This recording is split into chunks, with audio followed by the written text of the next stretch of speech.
Well, hello. Welcome to Counterintelligence, our fourth episode, right? Numbered episode, yes.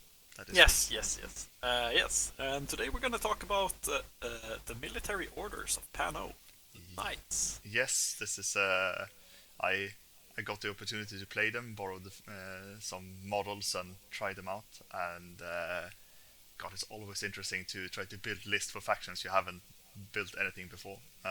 Yeah. I felt like a beginner. All I knew going through And everything. the result is Alpha with Seraph. Good. Oh yeah, oh yeah, oh yeah.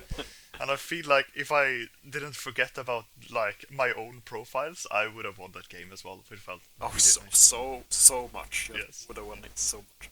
Even if you didn't, even if you wouldn't have killed my lieutenant, you would still have won just because I wouldn't have been able to do Yeah. it. That was, But that's going ahead that of it. was a I think game. we'll Yeah. get to that when we talk about that profile, and then you can humiliate me publicly. That'll be Yes. fine. Yes. Wait for the hacking part of the episode. Yeah. Yeah. Let's go to attack pieces. Yep. So this is definitely a faction with a lot of attack pieces. Oh yeah. Yeah. Like when I started looking at this, the like usually when I start with list building, I like look at like I want two or three strong fighters in some regard. Either if they have like smoke or eclipse or something and can traverse into close combat, or they have good gunfighting capability and stuff. And here is like okay, everyone has a good gun. Like regardless if you Yeah. take a line trooper, oh well, they can have MSV2, or you take a random knight and like, oh well, I just have a AP Spitfire, some kind of mid. I'm like, what? Yeah. And BS of 14. Yeah, You yeah, know, yeah. I at mean, least. it's only 14. It's like, okay. Yeah. Yeah. So if you're coming from like both to some regard like nomads and well, a lot of factions where you're used to like your super elite have 14, that's kind of mid here, and then Yeah. you have like your 15 tags and stuff, and oh, it felt so good to have BS15. I It makes up for a lot of sins. You can oh, just free roll. you can just roll the dice. You can just take engagement. You're like, oh, you have mimetism. Well, I have ballistic skills, so I don't care. I just shoot you in the face, like you deserve. Yeah. Let's get on. Yeah. So The we're gonna start with the crochet. the Uh, Crozier, yes, the a piece that I think is very underrated and I really like a lot. yeah, and when we Is talk about the crochet, it's the Spitfire, just so. yeah, we're gonna talk about Croziers. Croziers, for those who don't know, are the line troops of MO. They are very basic, but they're Pano line troopers, so they have BS of 12, which is horrible for Pano and good for most of everyone else. Yep. Uh, and they have a multi-spectral visor level 2 Spitfire guy for 1 swick and 22 points. That's very cheap for a MSV2 guy with burst 4. Yeah, And, and since they're linkable, so, yeah, I mean, just add since you have these 11-point ones, you can build a 44 points, which is 3 regular orders, and all of a sudden you both have the plus in discover on a MSV piece, and you have this special die as well. yeah, and he has and they are pretty flexible. They can have the Knight Commander in them. They can have the Order Sergeant and still be pure. Yep. So they're quite flexible. It's not like a prime piece or anything, but for its point, it's a good gun, and I would put it in B. Yeah, yeah, I agree. I think it's like it's something to think about. But Yeah. And the lower you go in points, like if you don't play 300-point matches, the better they get. oh, 'Cause oh yeah, you get closer to your opponent, and the Spitfire gets better. yep, It's, yeah, so we move on to Brother Constantinos. yep. Oh, another MSV2 piece. Yeah. We're gonna go through all of the MSV2 pieces. But yeah, he has two profiles, but I think the main one is his hidden deployment infiltration. So Oh, he gets up the board and can engage people more if you want to use him as an attack I looked at this and I would say the other way around actually. Since Okay. this is one of there are two models in this faction that have Disco Baller, and this is one of them. Yep. And since you can link it, and it also brings a deactivator, which means that this can actually be slotted quite easily into a link, and then you have the MSV2 and everything, and then you have the Disco Baller, which means that even though you have double shot, you can actually take a single shot with the special die instead, uh, to preserve one Yep. Disco Baller when you are advancing. Yeah. Yeah, I feel like he can be played with both. It depends on how you want to use him, because yeah, the other one is more of a multi-tool. He brings things like he brings his disco baller and stuff. But if you want to use him as an attack piece, he has a multi-rifle, so he wants to be as close as possible to the opponent side. Yeah, but it's Yeah. also like since he doesn't have a marker state, so even though he's hidden deploy, like as soon as he pop, that's the only opportunity he can use the surprise attack. And then Yeah. afterwards he's kind of vulnerable with only one Vita, and it's a 32-point model.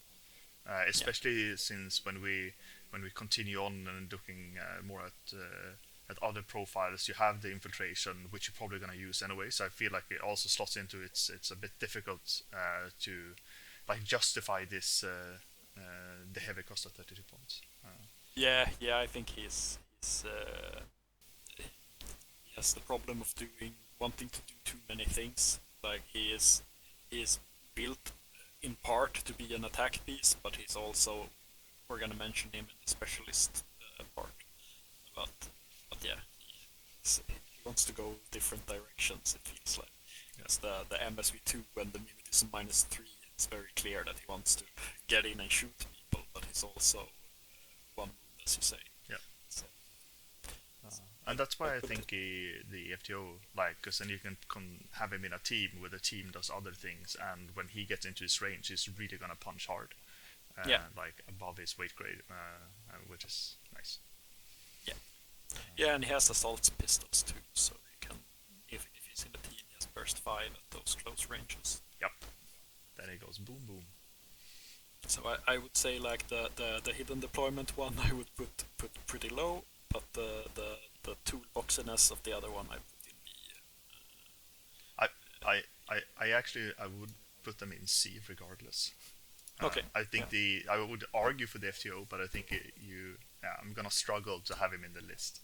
We'll get to the other Disco Baller because that one I really like. So Yeah, sounds reasonable. He's I people who know me know I'm not a fan of fire teams, so I don't usually think about fire teams. So yeah, it's good to have your input because you're a fire teams player for sure.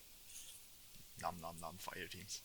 Especially now, I only played like Harris's in the N4 as well, and now it's like, oh, Harris's are all and duos are very good. I'm like, yes, the game is for me now. A fire team is just a way to lose 3 guys in one move. Nah, you don't need fire teams for that. Just give me a deployment. Yeah, but yeah. So we move on. My next is the Crusader Brethren. Yep. And this is the other one with Disco Baller. Yeah, Uh, and this one I have cause he has super jump and parachutist. and combat jump. He's and combat jump. So he's very quick in this edition. Yep. And he has a Spitfire, so you use parachutist. He comes onto your opponent's side of the table, and he's very quick, and he has those Spitfire ranges. He's already in them when he starts. So yeah, he's pretty happy where he is. Yeah, and especially with like 3 armor and 3 BTS. Yeah. He's very like stable stats wise. Yeah. Having like 21 in CC, even though and with martial arts level 2 means that he can probably duke it out with a lot of stuff that is not fighters, and especially if you drag this one into a tag with EMCC weapon, it's a dangerous piece. Yeah, I was just gonna mention that he's a tag hunter because he runs in with that EM weapon, and they're sad. Yeah, but the 23 pointer one with Disco Baller, the more I think about this profile, I think this is like such a good profile because Yeah. like just having him drop in close to the opponent's ARO piece that you don't want to fight, throw a disco Yeah. baller, and that's 2 orders, and then you can maneuver your entire army. Yeah. It's like he does it on 16s if it's outside 8 inches. That's pretty good. Yeah, that's very it's very good for 23 points. That's Yeah. a solid guy. Yeah. And then you still have And the he- super jump and everything, and the tag hunting has capabilities. So Yeah, like, and he comes with decharges, so he can do the decharge stuff. He's a veteran. He's a medium infantry. So he does a bunch of classifieds too. So he's solid. I think this one is really, really good. When I kind of missed it before our game, but when I came back to like what I should have done differently, this one definitely caught my eye. Yeah, but you also played a Seraph list, and that skews very much what you're building. So What do I you mean? What do you understand mean, that Seraph list? I played an MO list. That's how you play this faction. I like For people who don't know about the Seraph, you're gonna find out, and it's gonna Yeah, be yeah. glorious. So where would you put the Crusader, Brett? In this faction, I'd put him in probably in A. Yeah, I think yeah, I was these are thinking low A. yeah. Uh, Definitely not like close to S. It's a stable piece. I probably include at least one of them in most Yeah. lists. Maybe that they are removed because I want one of the other parachutists. So it depends, but it's a really, really solid piece. Yeah, and especially one more thing to mention, he is a medium infantry, which is quite rare in this faction. So he's They have pretty safe 3. from hacking too. Yeah, but they got line infantry too. But this is an attack piece that actually doesn't get hacked, which is a big problem for this faction. Yep. So, yep, put him in low A for the Crusader Brethren. Yep. We move on to the Black Friar. Cool. It's our third and last multispectral visor level 2 piece. They're all over the place. Yeah. And he has 2 profiles that I would use as an attack piece. He has the heavy rocket launcher one for 22 points and 1.5 swing. And he has the Thunderbolt +1 burst for 25 points and 0 swing. Yep. So it's a bit Swick dependent where you want to deploy him. Because he has albedo -3 and multispectral visor level 2, so it's hard to deal with for the multispectral visor guys, and he sees through limits. And you want to have MSV2 guy with those ranges to deal with octifiers and shoot jays and all that jazz. I feel like this is a really stable ARO piece as well. Yeah. We're not talking about defense, but like it's Yeah. really good. But yeah, the Thunderbolt +1 burst for 25 points in Noswick with MSV2. I mean that's and it's a BS13. Yeah. Since it's Pano, that's low, but I mean compared to the rest of the game, that's good. So Yeah, and he can be slotted into crowshares to get that SD bonus and stuff like that. So yeah. So then you have a home-built heavy machine gun to shoot at people. Yeah, home-built MSV2 heavy machine gun. Yeah. So. But I'm yeah, not, I've been thinking about it ever since the Thunderbolt came out, since people compare it to heavy machine gun, but it has one Yeah. worse PS than the heavy machine gun. So I'm like, Yeah. it's more of a Spitfire, but with better Yeah, range it's span and lower pitch burst, but also damage. like- yeah, Yeah, but it's the HM3 ranges Yeah. that makes it. Well, it's got better than HM3 ranges because yes, so it was like Zero. it's not an HMG. It's No. its own thing, and it's weird. yeah, No, but it's a good, and it's definitely like in slots into multiple uses as well. Like you both as an offensive piece and a defensive. It might be on the lower end burst wise, since you either have burst 3 or burst 2. But as you mentioned, like putting them in fire teams, and it's most likely like you're fighting at long ranges, so it's kind of stable, and you're probably gonna pick your fight with MSV2 as well. So yeah. it's a good. And I usually want to have, if I can have multispectral visor level 2, I try to fit it in every army, because that's one of the hardest hurdles I usually face is those meme sixes, and to sling him in for 25 points, that's very very nice. I don't get it. You walk up to MSV to mimetism and then you punch them in the face and then they die. With your mimetism -6 Yes. guy that also throws smoke and super jumps, yeah. No. I'm waiting to get Hippolyta in Ariana. Any day now, any day now. Yeah, but the Blackfriars, Yeah. I'd say they're in what are they, high B, low A. I'd say as an attack piece, I'd put them in high B. Yeah, sounds reasonable. They slot over there. Blackfriar in high B, sounds good. Yes, then we go to the chunkiest of boys, the Knight of the Holy Sepulchre. Oh, yeah. They were the chunkiest of boys. I don't know about this now, but But it's the only size 5. okay. It's the chunkiest model.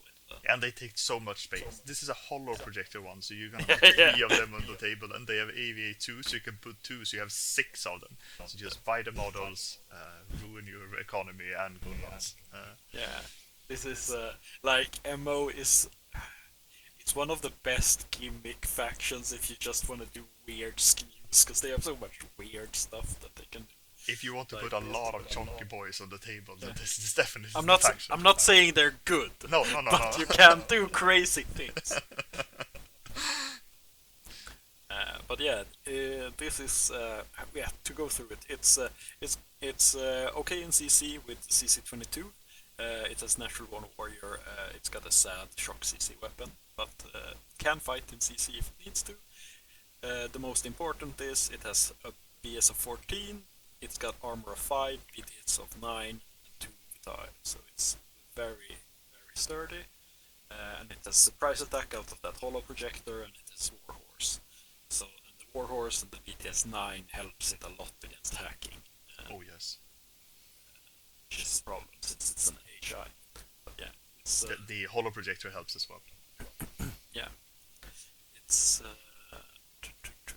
As far as like heavy infantry, I feel like this is probably one of those that is least susceptible to hacking, because like you go with the hollow projector and there are 3 targets, and you're gonna pick the right one, and if you do, it's a Warhorse with BTS 9, so it's like the only thing it's missing is a firewall, and you can put that out with your Eva hacker, and then it's like hello. yeah, and it has stealth too, so Yeah. so it sneaks past repeaters. So it's yeah, it's tricky to get hacked. Yep.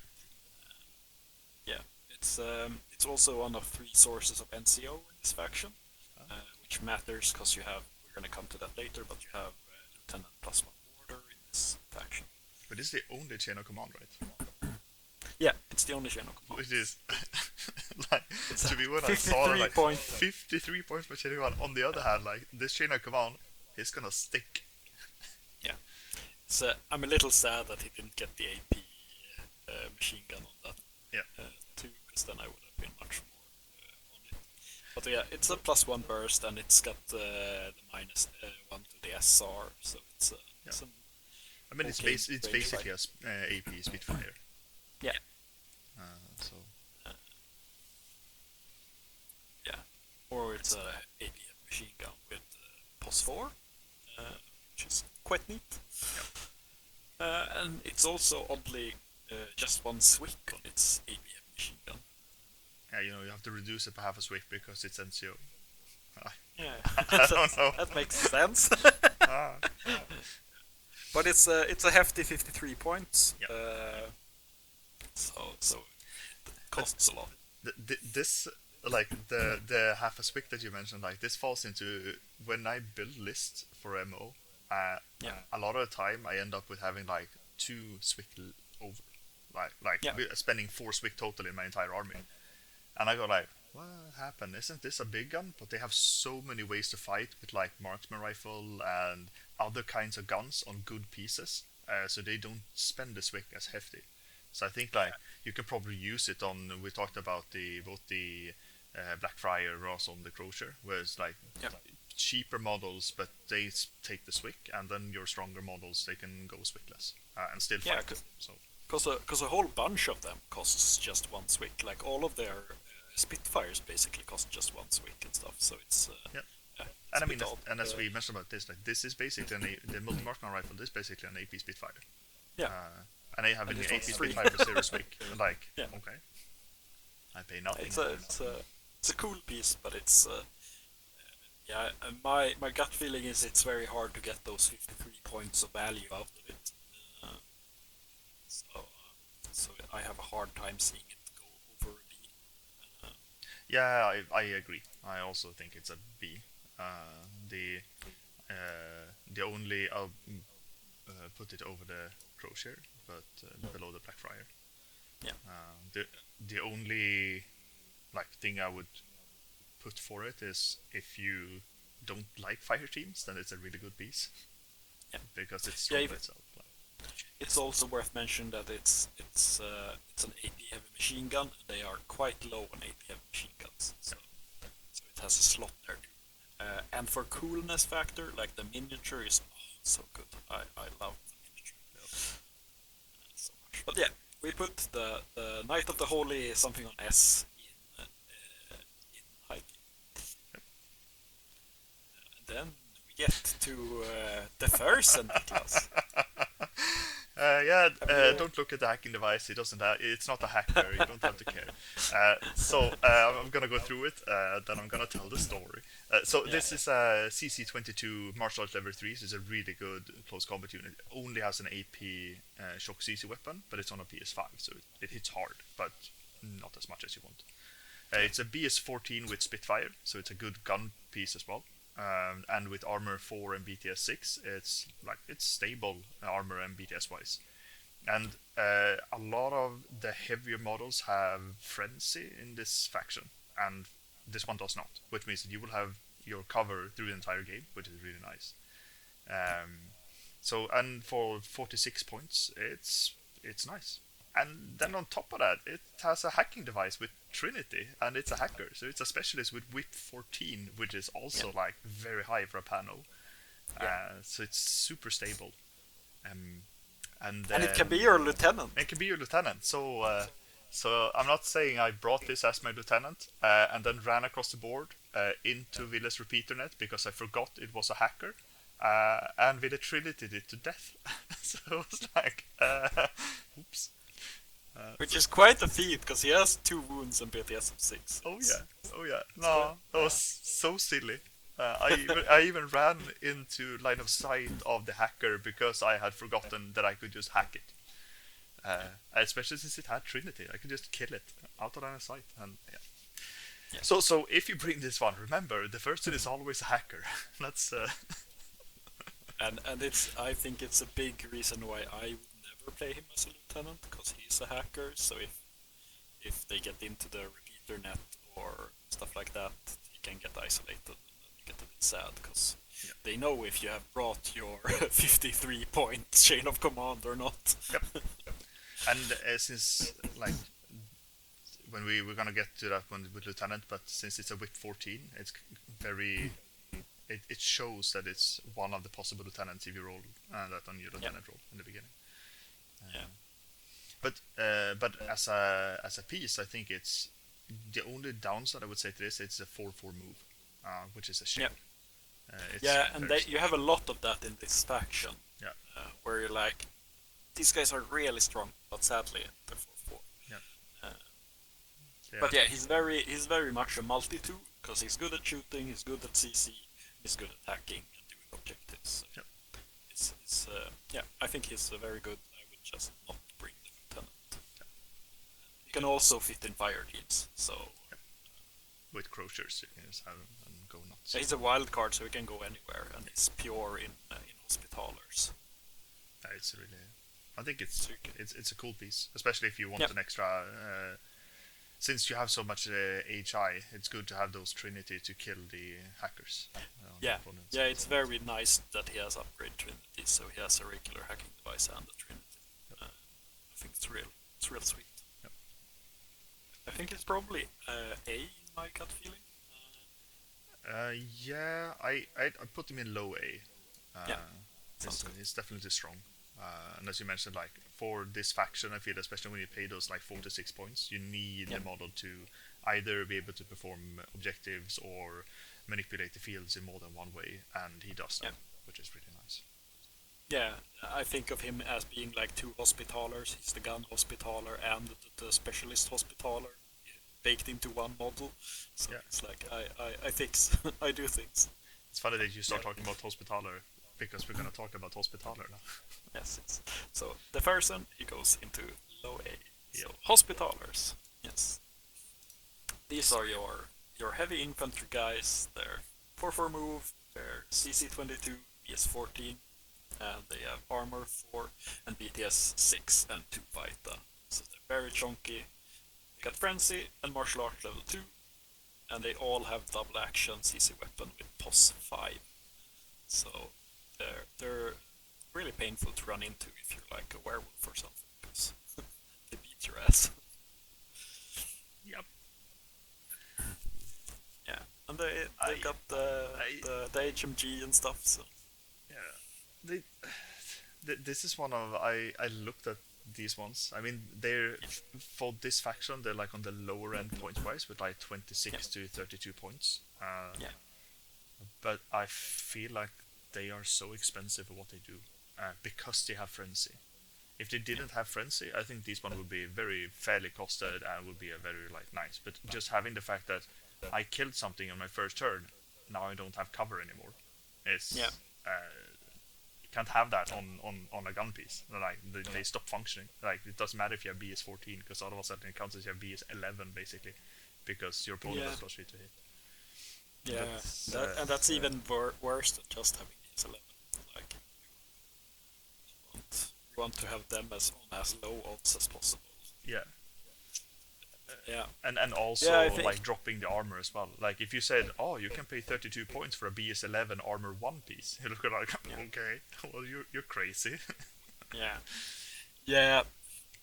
They really took a beating from the change in fire team suppressing frenzy. Yeah, Because otherwise, because I've been looking at them and been like, oh, cool, because these are one of the few HI standard HI that can duo. Uh, that's pretty sweet, like having that little duo of like having a machine gun and a doctor or something running around. But as you say, it really sucks when your 32 point 1.5 Swick heavy machine gun gets nerfed after the first turn of your game. yeah. I mean, I Yeah, I think these are yeah, so bad. yeah. I'd put them in C. Yeah, I agree. Hospitalers to C. And on we go. And on we go to the big lady of the MO, Jean d'Arc. She has two profiles, Yeah. and I'd like to discuss with you. Do you ever play the not mobility armor version? No. Because she has two profiles, and the big thing is that the mobility armor version has 6-2 move and we can. and an AP Spitfire. Yeah, Uh, I'm sorry. I'm gonna interrupt you. I think we should, since I'm showing this on the screen, let's go through what yeah, this one does and when we compare them to each other. So yeah,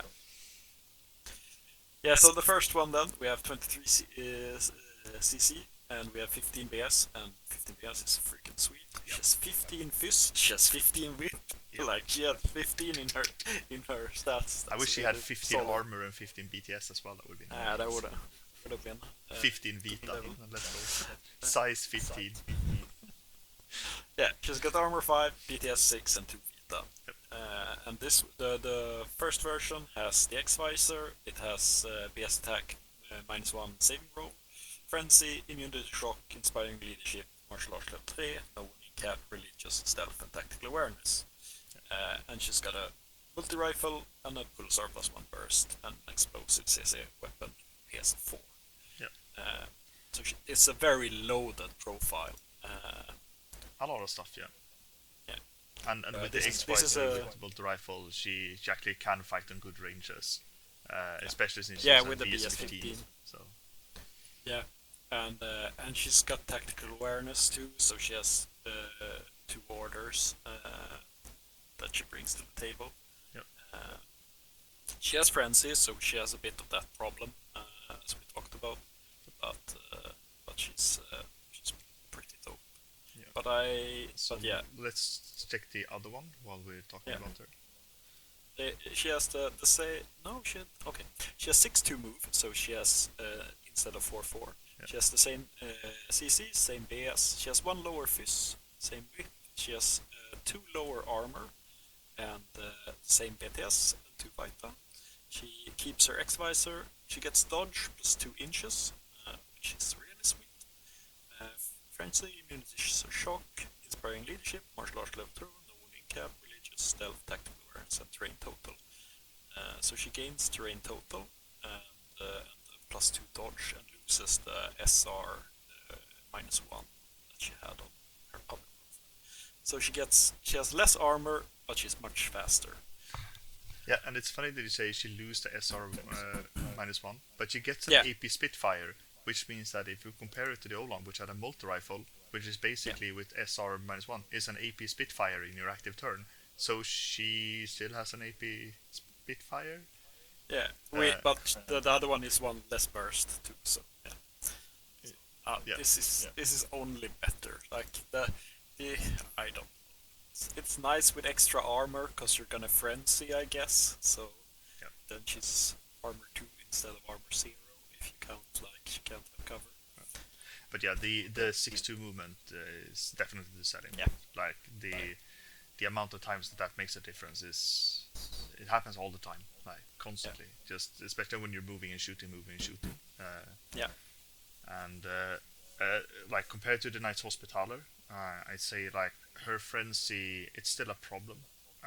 But she, with her no wound cap, basically becomes a 3 wound model, and she wants him to fight because she's an explosive close combat weapon on CC23 with martial arts level 3, so she rolls the special die. So she hits like a truck. Yeah. And since she also has the Pulsar plus 1 burst, she can go in there, enter close combat, or go close and just double template, or she goes Spitfire, or she has so many attack venues. So. Yeah, she can fork like a fluff. Like a goddess. Yeah. So we're just gonna talk about the mobility armor. It's not worth talking about the other one, I think. She has this. She has so many profiles. She has a regular profile where she's just her, and she has a profile with strategic deployment. That means that her and her fire team gets to deploy forward 4 inches. Then she has her regular lieutenant option, and then she has her lieutenant option plus 1 command token, and then she has a lieutenant option with strategic deployment. So she has all the flavors. But I really like though, because like most of the profiles, when you see it like this, then the weaponry and equipment is different as well. But this is really like, no. Do you want her as a lieutenant?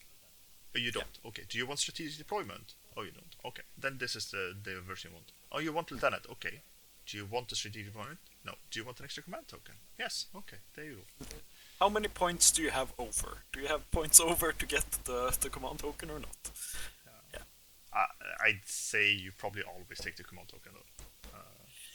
Yeah, and I'd say you almost always play her as your lieutenant, right? To get that inspiring leadership. I think so. For those who don't know, inspiring leadership makes your irregular guys regular, and makes your lieutenant order a combined, coordinated order. So she makes. Sadly, she can only upgrade the war core, but it's still a 3-point order that becomes a regular order, which is kind of sweet. Yeah, and especially like when you said, should I pick her as a lieutenant or not? Like either you pay half a swick more, or you pay half a swick less, and then you can buy a regular order for 3 points. Like, I'll take that. Yeah. The only downside to the playing her as a lieutenant is there's a big chance she wants to get stuck in, and and she can get too stuck in, and she dies. But yeah, I think she's an A in this faction. Yeah, no, I agree. I think so. Because I'll move the mobility to A. But if people want to play the other Like, if you don't agree with us about the movement part and see like this, because this is still, she's a fighting piece. The Yeah. only like downside, and like we talked about, having the martial arts and her way of like getting into the grit of things, and she has struggles with that with 4-4 movement. Not Yeah. all that much, but still like a bit. Yeah. I'd say like this one is probably like a low B. She's still good. Yeah, Uh, like you could make the argument that if you're gonna play her in a Hospitaller link, she wants to be the 4-4 version because they are 4-4, so she stays with them for longer. yeah, And one thing worth mentioning, her lieutenant options in the other thing give you one Swick. So if you want to just stuff in as much one Swick stuff in your list as possible, she allows you to put in more Swick. yeah, and that's really nice. Putting 7 Swick of guns in your list. Yeah. It's, No, it's, so it's good. I'll put her in low B. Yeah. And you put the mobility armor in A. Yeah, in high A. High A. Sounds good to me. Those are the two Trons. Then we move on to the Knight Hospitaller Kyle Hawkins. Another named boy. Yeah. And he has a little kit too. He's CC23, Bears 14. He's weak 13 because he has specialist operative, so it matters sometimes. And he has 4 arm and 6 BTS and 2 fighter. His martial arts level 3. He has frenzy. He has a multi-marksman rifle and double action close combat weapon with boss 5. So he's basically a beefed up Hospitaller. Yep. And it's once again the frenzy, but at least it's a martial art level 3, which means that he can really fight consistently. Yeah, and he has the berserk bonus too, so he can really get stuck in when he goes nuts. Does it feel better to have berserk on a 4-4 than a 6-2? I mean, then you get the 4 extra movement instead of 2 extra movement. Yeah. I would say it does. Yeah, no, Yeah. I don't know. It's not much to say. Like, it's really nice. He's a specialist operative. I think that's super sweet. Yeah, and it's a mid-range gun that if you want to put in your hospital with some hospitalers, and he counts as an hospitaler, I think. Yeah, he counts as an hospitaler, so you can slap him with a friend if you want to make your own multi-red fury. Yeah, I think it's pretty mid. Yeah. I don't think you're insane if he's in your army. No. I don't really know what you want to do with him. Yes, then we have the Knight of Justice. The weird one where they have koi in parentheses for some reason. Yeah. Oh, I'm not quite sure No. why. Do you know? it's if you don't understand how to shorten Knight of Justice. Yeah. Yeah, I don't know. My only mention of this guy is he's got 5 armor and 6 BTS, so 9 BTS. 9 BTS. I mean, sorry. All the BTS. Yeah, he feels like a beefed up, a super beefed up Hospitaller. I wouldn't even compare it. This is not a frenzy model. It's a 6-2 model. There's like, this is a strong heavy infantry. It's a like, comparatively to other factions with the 6-2 movement, BS 14, armor 5, 2 Vita. It's a strong. It's basically a Shang-Chi. Yeah, and he's a wild card, so you can stick him in anything. Yep. He doesn't count as anything, so he needs 2 friends to get that SD bonus. Yep. But yeah, or you can stick 2 Knights of Justices together. But I think it's cheaper to give him something else. Probably. Yeah. So we're gonna talk more about him later, but I think he's a ID maybe. Yeah, I mean, it's gonna stop quickly, like, talking about the different loadouts, because all of his guns hurts. It's either Spitfires, multi-rifles, or missile launcher. It's like, it's big guns all the way. So even though he looks heavy price-wise, he also always bring a gun. So yeah, the only I'm a little bit sad because I feel like I would want him with either AP or HMG something to Yeah. fight longer fights with him. But yeah, True. it's solid. Yeah. So that's a lot. You can say that a lot about this. This faction is full of solid guys. Yeah, solid guys who are a bit too pricey to have all of the solid guys. Yeah, yeah. I'd say this one is below Blackfriar, or as an attack piece. I might even put him above Blackfriar, as in high B. I think it's lower than Blackfriar because I don't see a super clear spot for him as an attack piece. No, that's true. But yeah, he's cool. Yeah. Then we go to the Knight of Montessa, and yeah, Knight of Montessa now has an on-foot version, but she's most known to be the motorist Knight of Montessa. Yeah. It's a cool knight on a bike. So let's look at the bike first, because that makes sense. Yeah, yeah. So it's a good bike, 8.6 move. She has CC 23, BS 13, Whip 13, 4 armor, 6 BTS, 2 Vita. So she's a knight on a bike. She has limited cover, so she has the better version of not getting the cover bonuses, not getting the armor from cover at least. She's got min 3, and she's got religious trooper and martial arts level 2. And as an attack piece, yeah, she's very cheap. Yeah, like it's basically a hospitaler on a bike that has already gone mad. Yeah, but already gone bad, but has the mimetism to cover up, Yeah. and has limited cover, so she still can take cover. Like, Yeah. it's just better than Hospitaler, like in every possible way. You have almost double the movement. You have the same stats almost all the way through. They have one extra BS, I think, but otherwise, like, and it drops 15 points. Yeah. I'm like, okay. I really love but everyone knows I love bikes. So I'm a bit sad because she got worse than she was. But she's still pretty kick-ass. Yeah. Yeah. And then we can look at the Knight of Montessa, where she has move 4/4 because she's now on foot. Yeah. And they try to outweigh that by giving her forward deployment 8. Yep. And I think that's bad because you're an HI, so you don't want to be too close to the enemy because then you get hacked for free. You get sad. And for some reason she still has limited cover because she's impetuous. Yeah. Still. So no, I would never play the Knight. I think she's dreaming of having a bike, so she ran 8 inches forward, like, I have one, I promise. Yeah, and she costs more without the bike. Yes, Her I Red know. Fury, what is? No. She's 1 point more expensive. But put this in F or in X or no.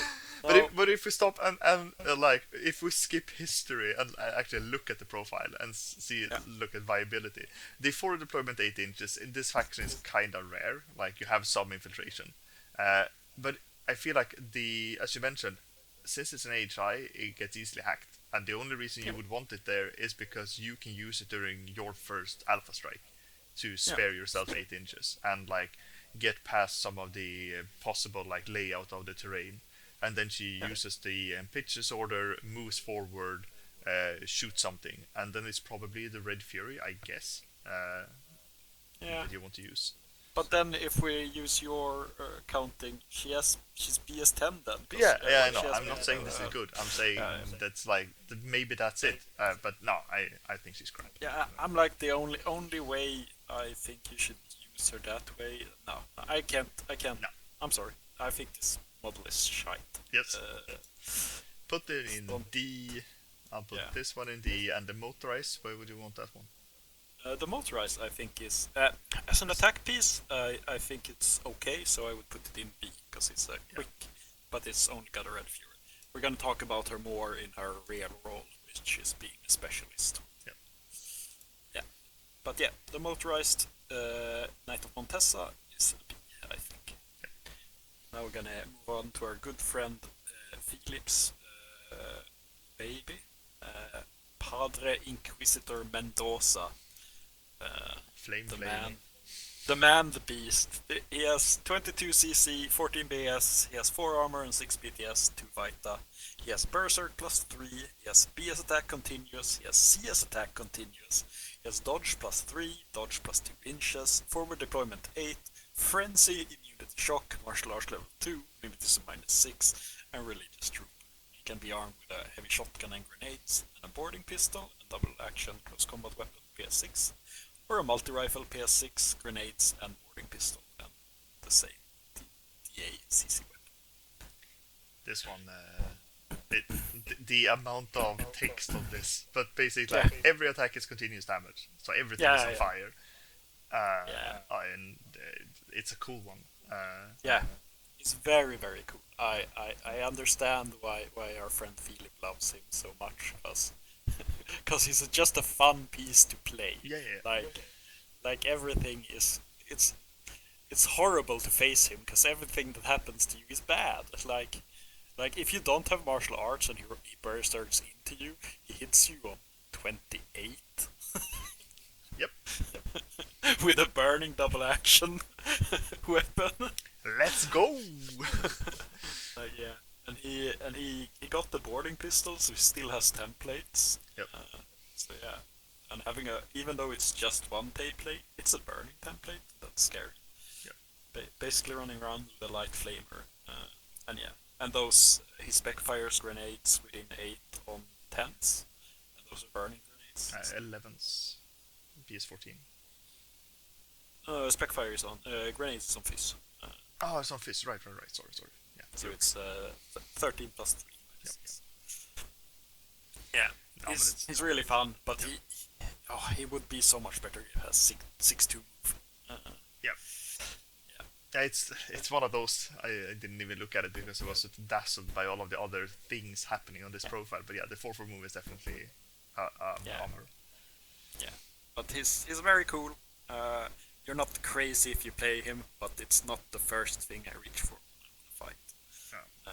So but it's I would put him in. like the fact that he is a forward deployment 8 inches. If you compare it to the Knight of Montesa, where we're like, so what's next? And this one is like, well, if I have the multi-rifle, I have a flaming multi-rifle on PS6. I'm gonna go forward and just shoot stuff with AP PS6, and I have limited to -6, and still, like on the first turn, you still have all the cover bonuses. So that's probably a -9 or possibly a -12 to hit him.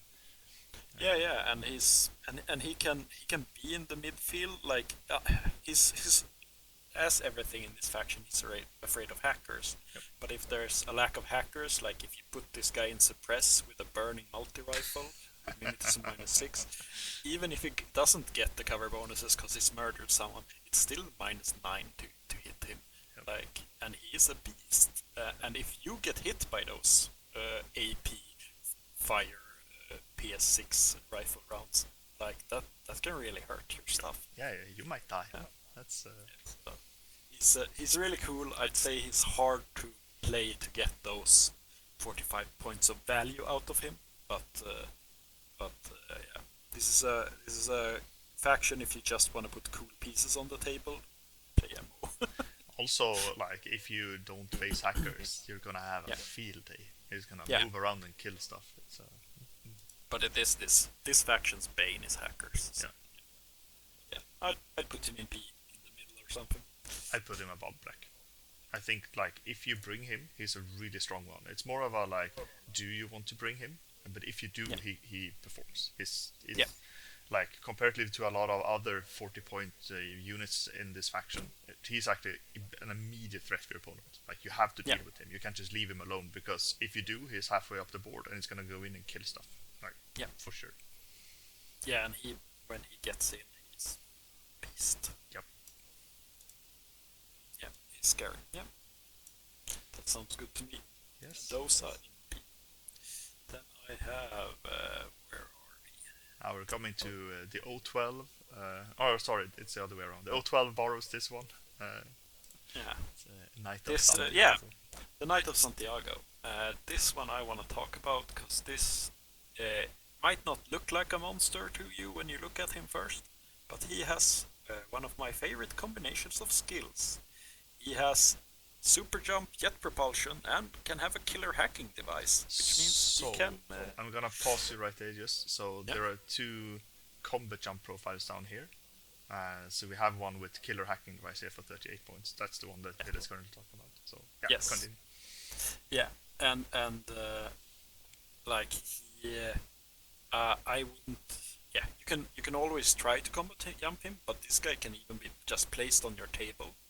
Because the ability is when you have killer hacking device, you can use cyber mask to go into impersonate state, and then he can super jump in impersonate state, which means he's basically cameled and can't be hit by mines and stuff. And you just bring him forward quickly into your enemy, and then he runs around with a boarding shotgun plus one burst and double action close combat weapon PS6 with martial arts level 1 and CC23. And I think he's yeah. I I I just scrolled through the Knights of Santiago and I was like, yeah, they're regular pieces. But then I was like, oh wait, super jump and killer hacking device. So that's an Orcus combo. It's good. And yeah, no, and since it's a parachutist, like you drop it midfield immediately. Like, He's not a parachutist. He's only a combat jumper, I think. oh, he's only a combat jumper. He's one of the few. So that's why I'm like you can always try and throw him in. Like if you have an Evo bot, he comes in on 16. That's pretty sweet. But yeah, and if you fail, you just put him in your deployment zone as far up as possible on one side, and then he cyber masks and jumps into anything. Yep.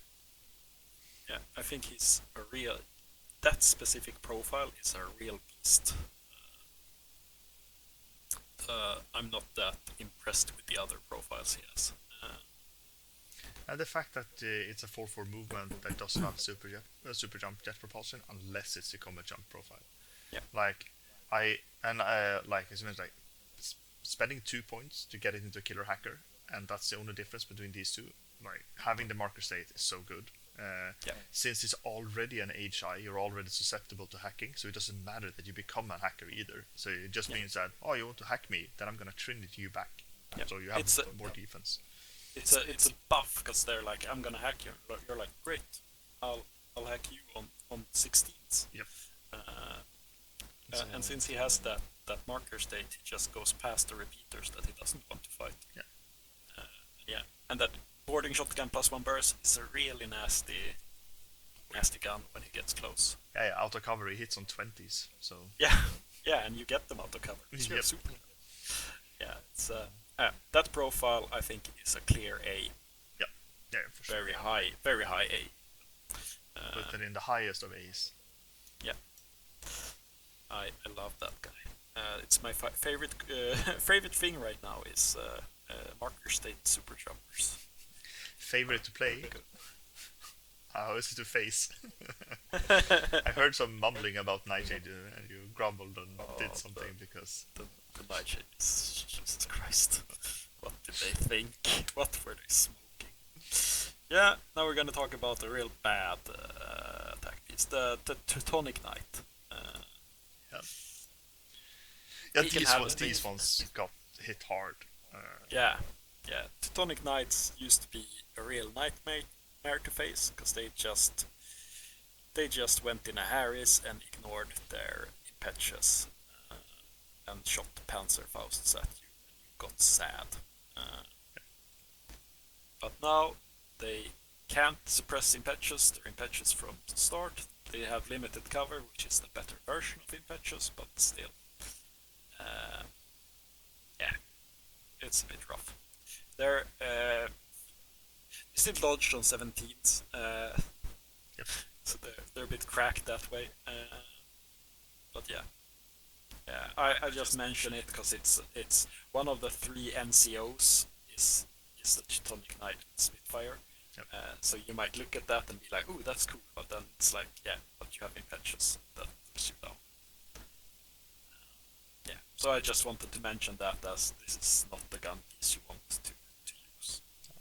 The only thing for them is like, as an 18-point model, if you look at the 18 or 19, benefiting onto firewall, this is one of those models that can actually bring a firewall into a fire team.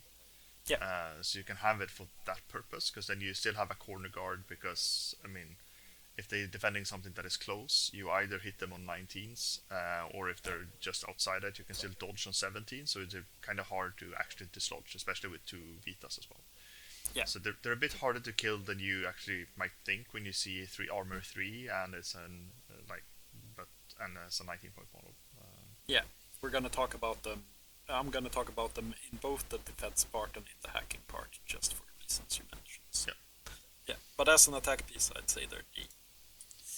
Yeah, that sounds about right.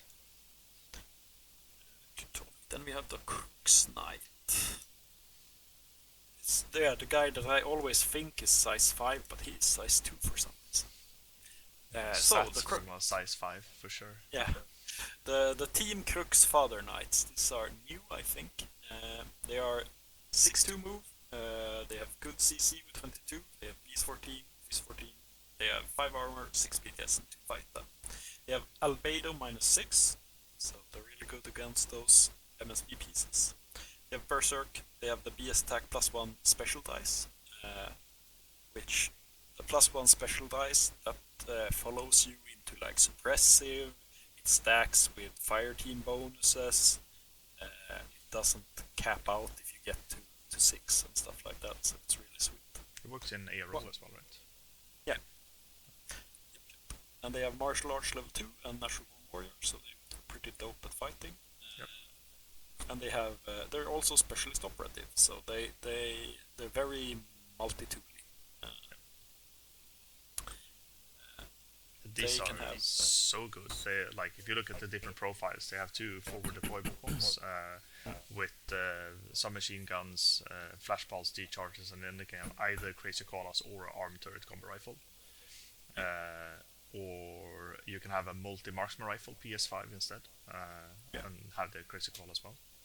Or you can but he loses the hidden deployment when he does that. Yeah, right. Yeah, true. It's worth mentioning, but I still think I would.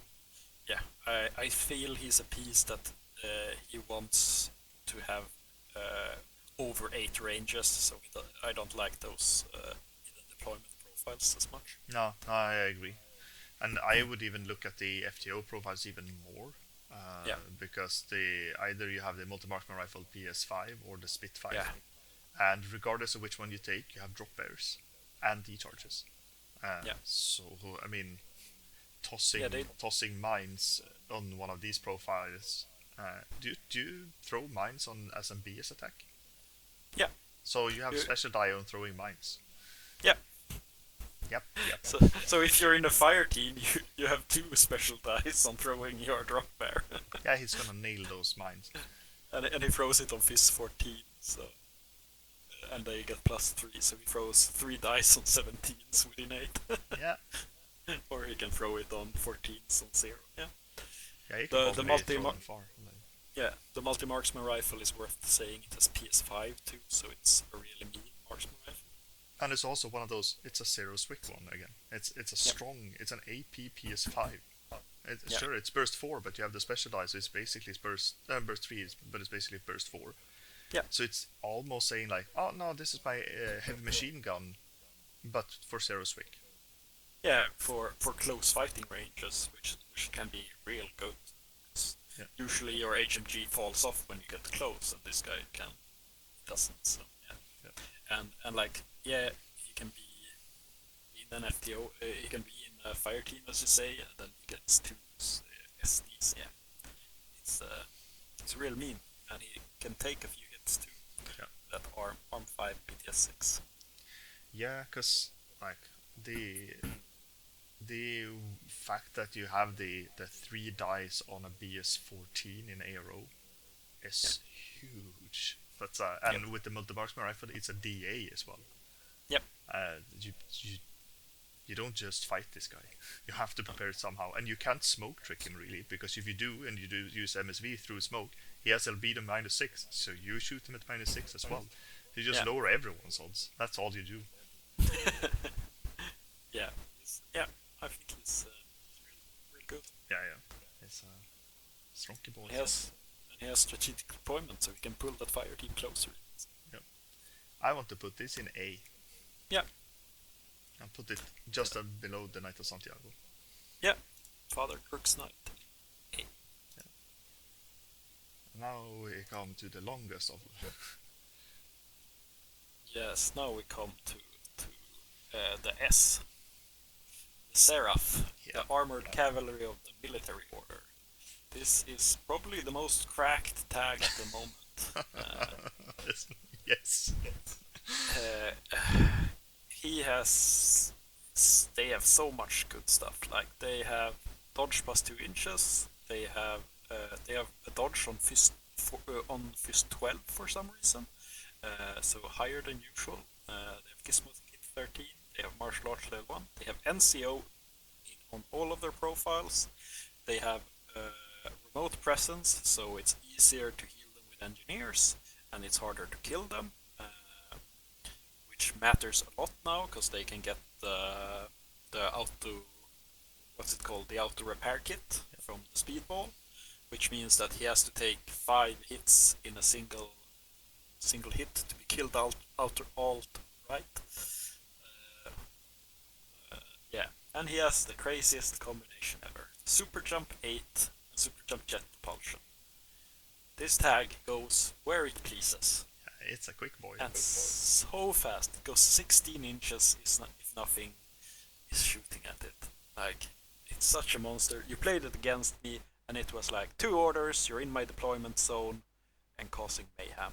And I had so much repeaters in my deployment zone, and everything was just lying down and hiding, but he just got on buildings.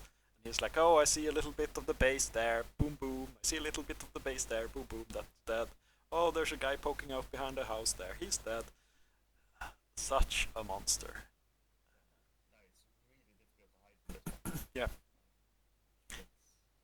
Yeah, the usually you would say you want tags to be small, but his size 7 helps him peek things when he jumps up on things. Yeah. If you play a lot against MO and they always play Seraphs, just play when you put up the table, you put boxes on every roof and everywhere so they can never stand on anything. That's how you win against Seraph. Aye, that sounds like what you did when I played Seira back with those ones. Yep. All of the roofs now are covered in spikes. Yeah. No, but if you're not playing MO, I would say talk to a friend and say, hi, can we play like a weird game? I just want to try the Seraph once, and just try it, because like the amount of work this one gets done. Like I sometimes, like, we talk a lot about like order efficiency and movement being important, but having 8 movement, it saves so much time. And yeah, even and if he you, has yeah, and he has 8 movement with the jet propulsion, which means he doesn't lose movement around corners and things. no, it just Like moves. he gets exactly where he wants to. So efficient. Yeah, and there Like, are so many opportunities as well, like to use the terrain to your advantage. Like what usually is like, oh, this is a lost block. I'm like, no, that's my plateau. I'm gonna stand on top of it, and I'm gonna shoot once. And if there's still things alive, I'm gonna have cover because I'm higher up than the rest of you. And then it's an armor 7 plus 3 from cover, and you just go blah blah. And just having the BS15 means that you can probably duel. Then you duel on like basically on 12s, like without cover, because you still have 4 burst versus the arrows. So it's really strong, and with both tactical awareness and NCO means that you can put, well, you get 1 free order and probably 2 extra if you place the Lieutenant plus 1 order. yeah, it's a beast, and both profiles are playable because you have the multi heavy machine gun, pulsar plus 2 burst, and it's a multi heavy machine gun. It's a great gun he can find on all long ranges. But yeah, but the AP Spitfire also comes with an Oxbot with a heavy flamer, who also has super jump 8 and super jump jet propulsion, and you played the heavy machine gun. And I think that was good for me. That was beneficiary for me because you got so close. If you had the AP Spitfire, I would have had so much more problems. And that little a little bastard bot that goes around and goes, "Hello, heavy flamer. Uh, do you want to dodge from the heavy flamer, or do you want to shoot against my burst 4 AP Spitfire? Uh, And have a good especially day." like if there's you have a few repeaters around the corner. Okay, I can sacrifice my Oxbot to heavy flame your repeaters. Yeah. Cool. You can hack it if you want. I'm gonna shoot some.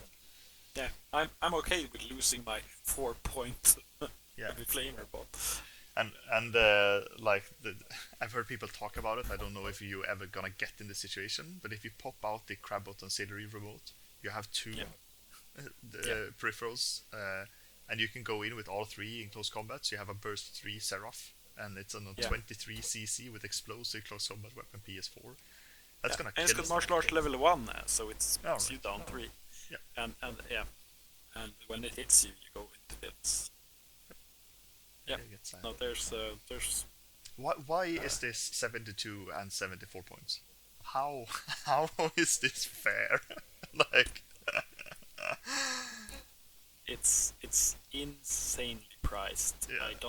I don't think they understand how powerful Super Jump 8 is. No. It's so crazy to me. I don't. Yeah, I look at that, and then I look at the Chernobog that's 70 points. Well, they're the same, aren't they? Well. But it's a clear S. Yeah. Like, but I feel like we talked about this a bit before the episode, but I feel like this is probably the only faction where this could be placed without it being too good. Because the faction struggles so much with points and having like alternate routes because all of their pieces cost like 40 or 50 points. So this is 72 if it. So you will only have one extra attack piece, and that's it. Maybe two.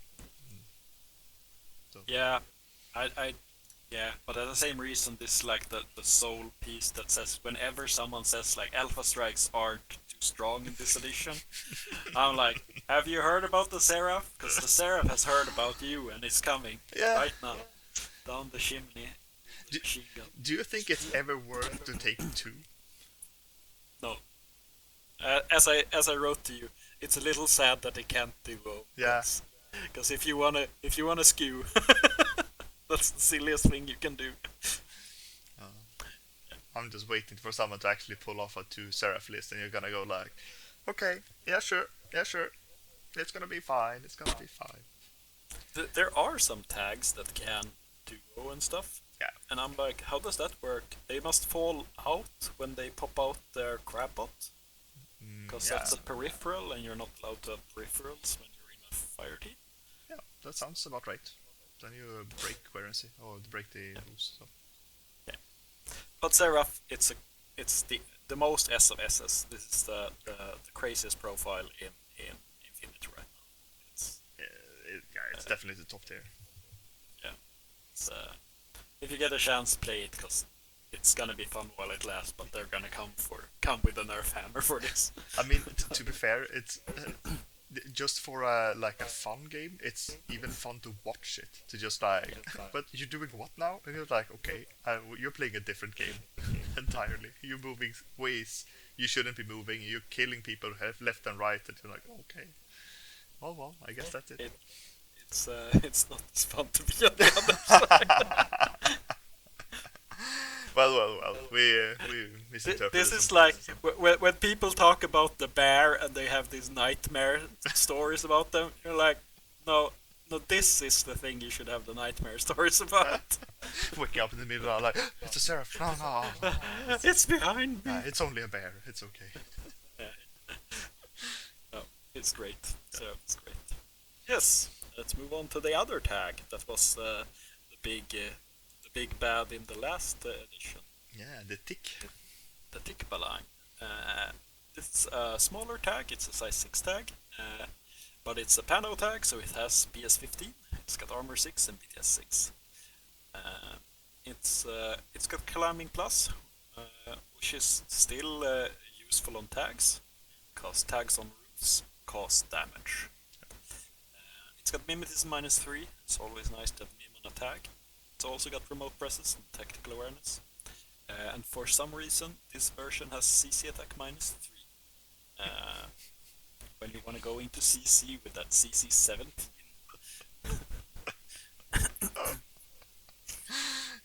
It's a very it's very strange why it has that, but because I think they wanted to give it something. Because in the last edition, this the MO Tick Balang got AP heavy machine gun, Right. and I think they were like, that's too strong, and they were like, but we have to give it something, and they gave it CC attack -2. And I mean, it's 6 points cheaper than the Seraph, so this is viable, right? Like, if the Seraph wasn't here, I would be like, this is a great tag. It's amazing. It's so good. But standing next to the Seraph, this looks like a Chernobog. No, but it's like, it's a good one. Like, having the Mimetism -3 is nice and everything, but it's very, very hard to have to like justify this one when the Seraph is here. Yeah. Like, if the Seraph wasn't here, I would say it was probably an A. It's a good solid tag, but I think the Seraph makes this slide into B. Like, I don't think you're crazy if you play a Tikbalang. I think you're a nice and friendly being that that doesn't want to abuse your opponents with a Seraph. You want to do something else. You've done the Seraph for the last 3 months, and they're like, nah, let's play the Tick. And then you do it once, and then you're back to the Seraph. That's what's gonna happen. You play the Tick when you say, I want to play MO, and all of your friends that faced your Seraph go, if you play MO, I'm not gonna play. And then you go, but okay, I'll only play the Tikbalang. Yeah. I don't play the tiny tag, not the big tag. Little. Yeah. Tikbalang in B. Yep. Yes. And then go to my babe, my Bulleteer. It's just because you're so horny for mimetism. Like, everything that's mimetism -6, you're like, this is the best ever. Regardless, I don't care what. It's a BS1. I don't care. It's mimetism -6. It's that, and I am a Voltron player, and so I love Voltron strategies. I can buy an Evo bot, and I can give my little Bulleteer marksmanship. And that's basically like giving it a little sword if I was playing Magic the Gathering. Yeah. And I just like assembling my little death pieces and out. Yeah. Now these guys are pretty dope. They can be duoed.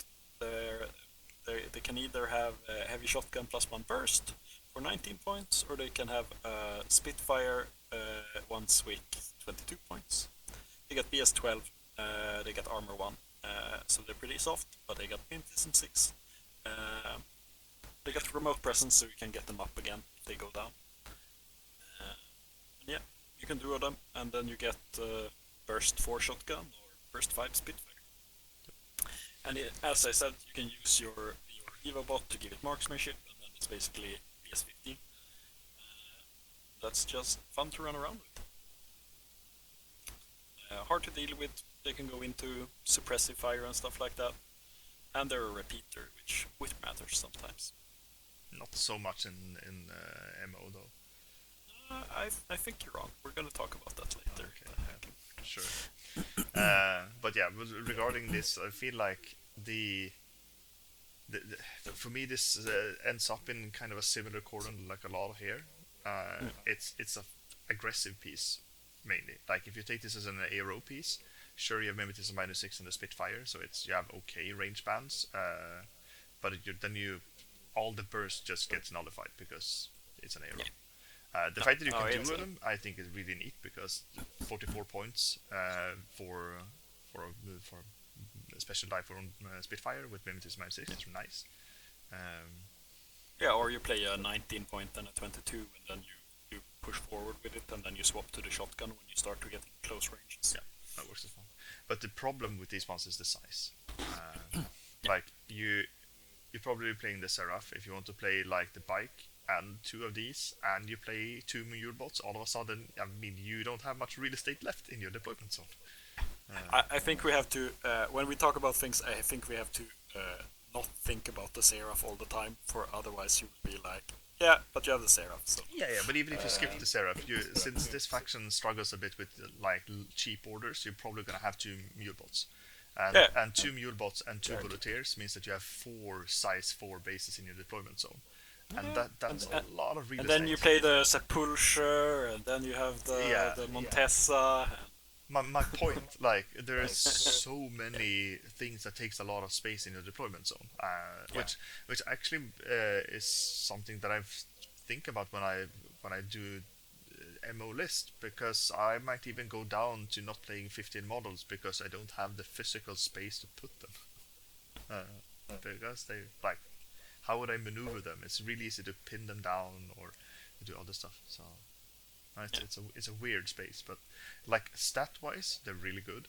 But the size 4 to me is really off-putting. That's Yeah, and I fully agree with that. But they're good to know that they're there. They're very cheap for what they do. Yeah. And they're very easy to get up again with a remote presence. Yeah. And they're pretty mean with the automatic trick works on these guys too. Like they're drunk. Put them in high B, low A. Yeah, high B. I'll put them below the Blackfriar. Yep. It was the Bulleteer, and then we have Dart. Dart, yes. I read Opiate Huntress first, but that's not. That's because you're O12 player. So sounds like the police, the opiate hunters. Yeah. Dart, I think she's sweet. She's she has a bit hard time to squeeze into this faction because she's so expensive. Yeah. But she brings something that's lacking in this faction, which is a camo piece. Yeah, being camouflage forward deployment 8 inches, which means that this is the only MIM 3 camouflage model that's actually a model that you can put in midfield. And MSV1 is always nice, and with the no wound cap and immune to shock, this is basically a 2 wound model. Which is really nice overall. But yeah, as you mentioned, like 34 points is kind of expensive, even though I think she pulls her weight. It's still like a lot of points. And then you get like submachine gun, and then you get either viral tac bow or tac bow. And if you go viral, then you go in full BTS. You have the EM grenades. Otherwise, you have the shock mines.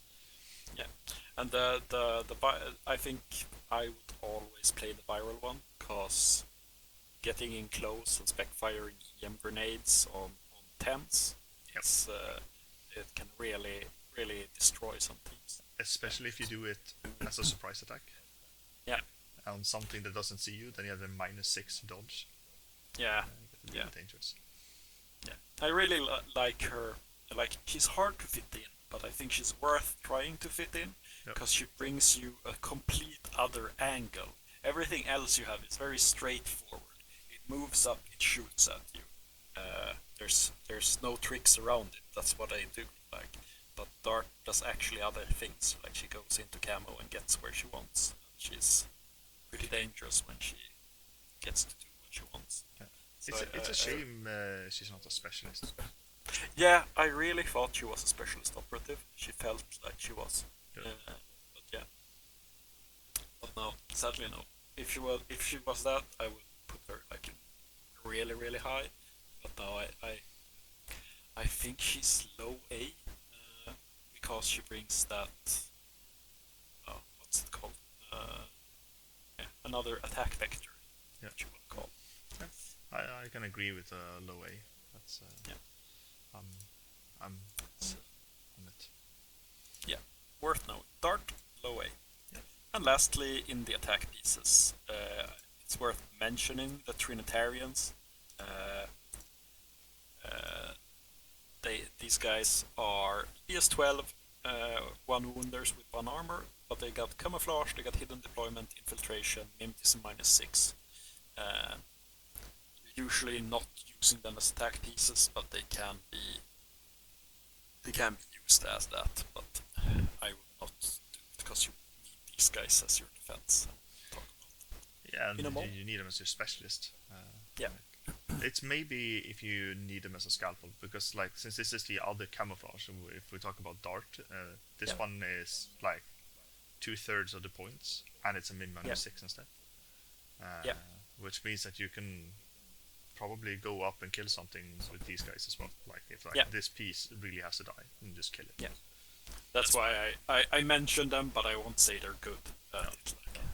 No, I think it falls a bit like when we talked about the SCS for Cosmoflot, where it's like these have another job, which means your opponent is probably going to hunt them because they want to kill them. So if you all of a sudden start gunfighting, then that's to their advantage. Yeah. But Yeah. I'd put them in low B. Like you can use them because min minus 6 and camouflage are strong abilities, but you're really reaching for it. This is your attack piece. I like when I look at the result now when we go through all the attack pieces. There are more attack pieces than other pieces in this faction, and this is very very like clear about MOBA. And even if we look at the others, like well some of these like the Sierra can still like shoot. Like it's still like a gun piece that can like fire stuff, and it's all these. This is a faction that likes to fight stuff. Yeah, it really. So it go really does. first, please go first. Yeah. Yes. So we're moving on to defensive pieces then. This is a much shorter list. Yes. Cool. So where do you want to start? I'd start with the Curator, and I'm only going to mention this because this has armed turret with a marksman rifle. So it's a 20-point engineer. You don't need to care about that, but he can spend an order to poop out a marksman rifle. Yeah, it's nice to have a marksman instead of just a combat. Yeah, it's very nice. It's a bit pricey at 20 points, but yeah, it's. I have to mention him because I think these guys have a pretty weak defense, so sometimes you want to short up with extra guns. Yeah, with like so much heavy infantry and tanks and stuff, you probably want an engineer anyway to remove states, or if you end up in those like really really awkward situations. Yeah, like if you play a Seraph, you want an engineer to save that gun. Or you just take your tech B and you execute your attack. Never happened. He hit this target. That's so yeah, I'd put them in low B. I'd put the Curator. Yeah, I'd put them in top B in this faction. So far, yeah.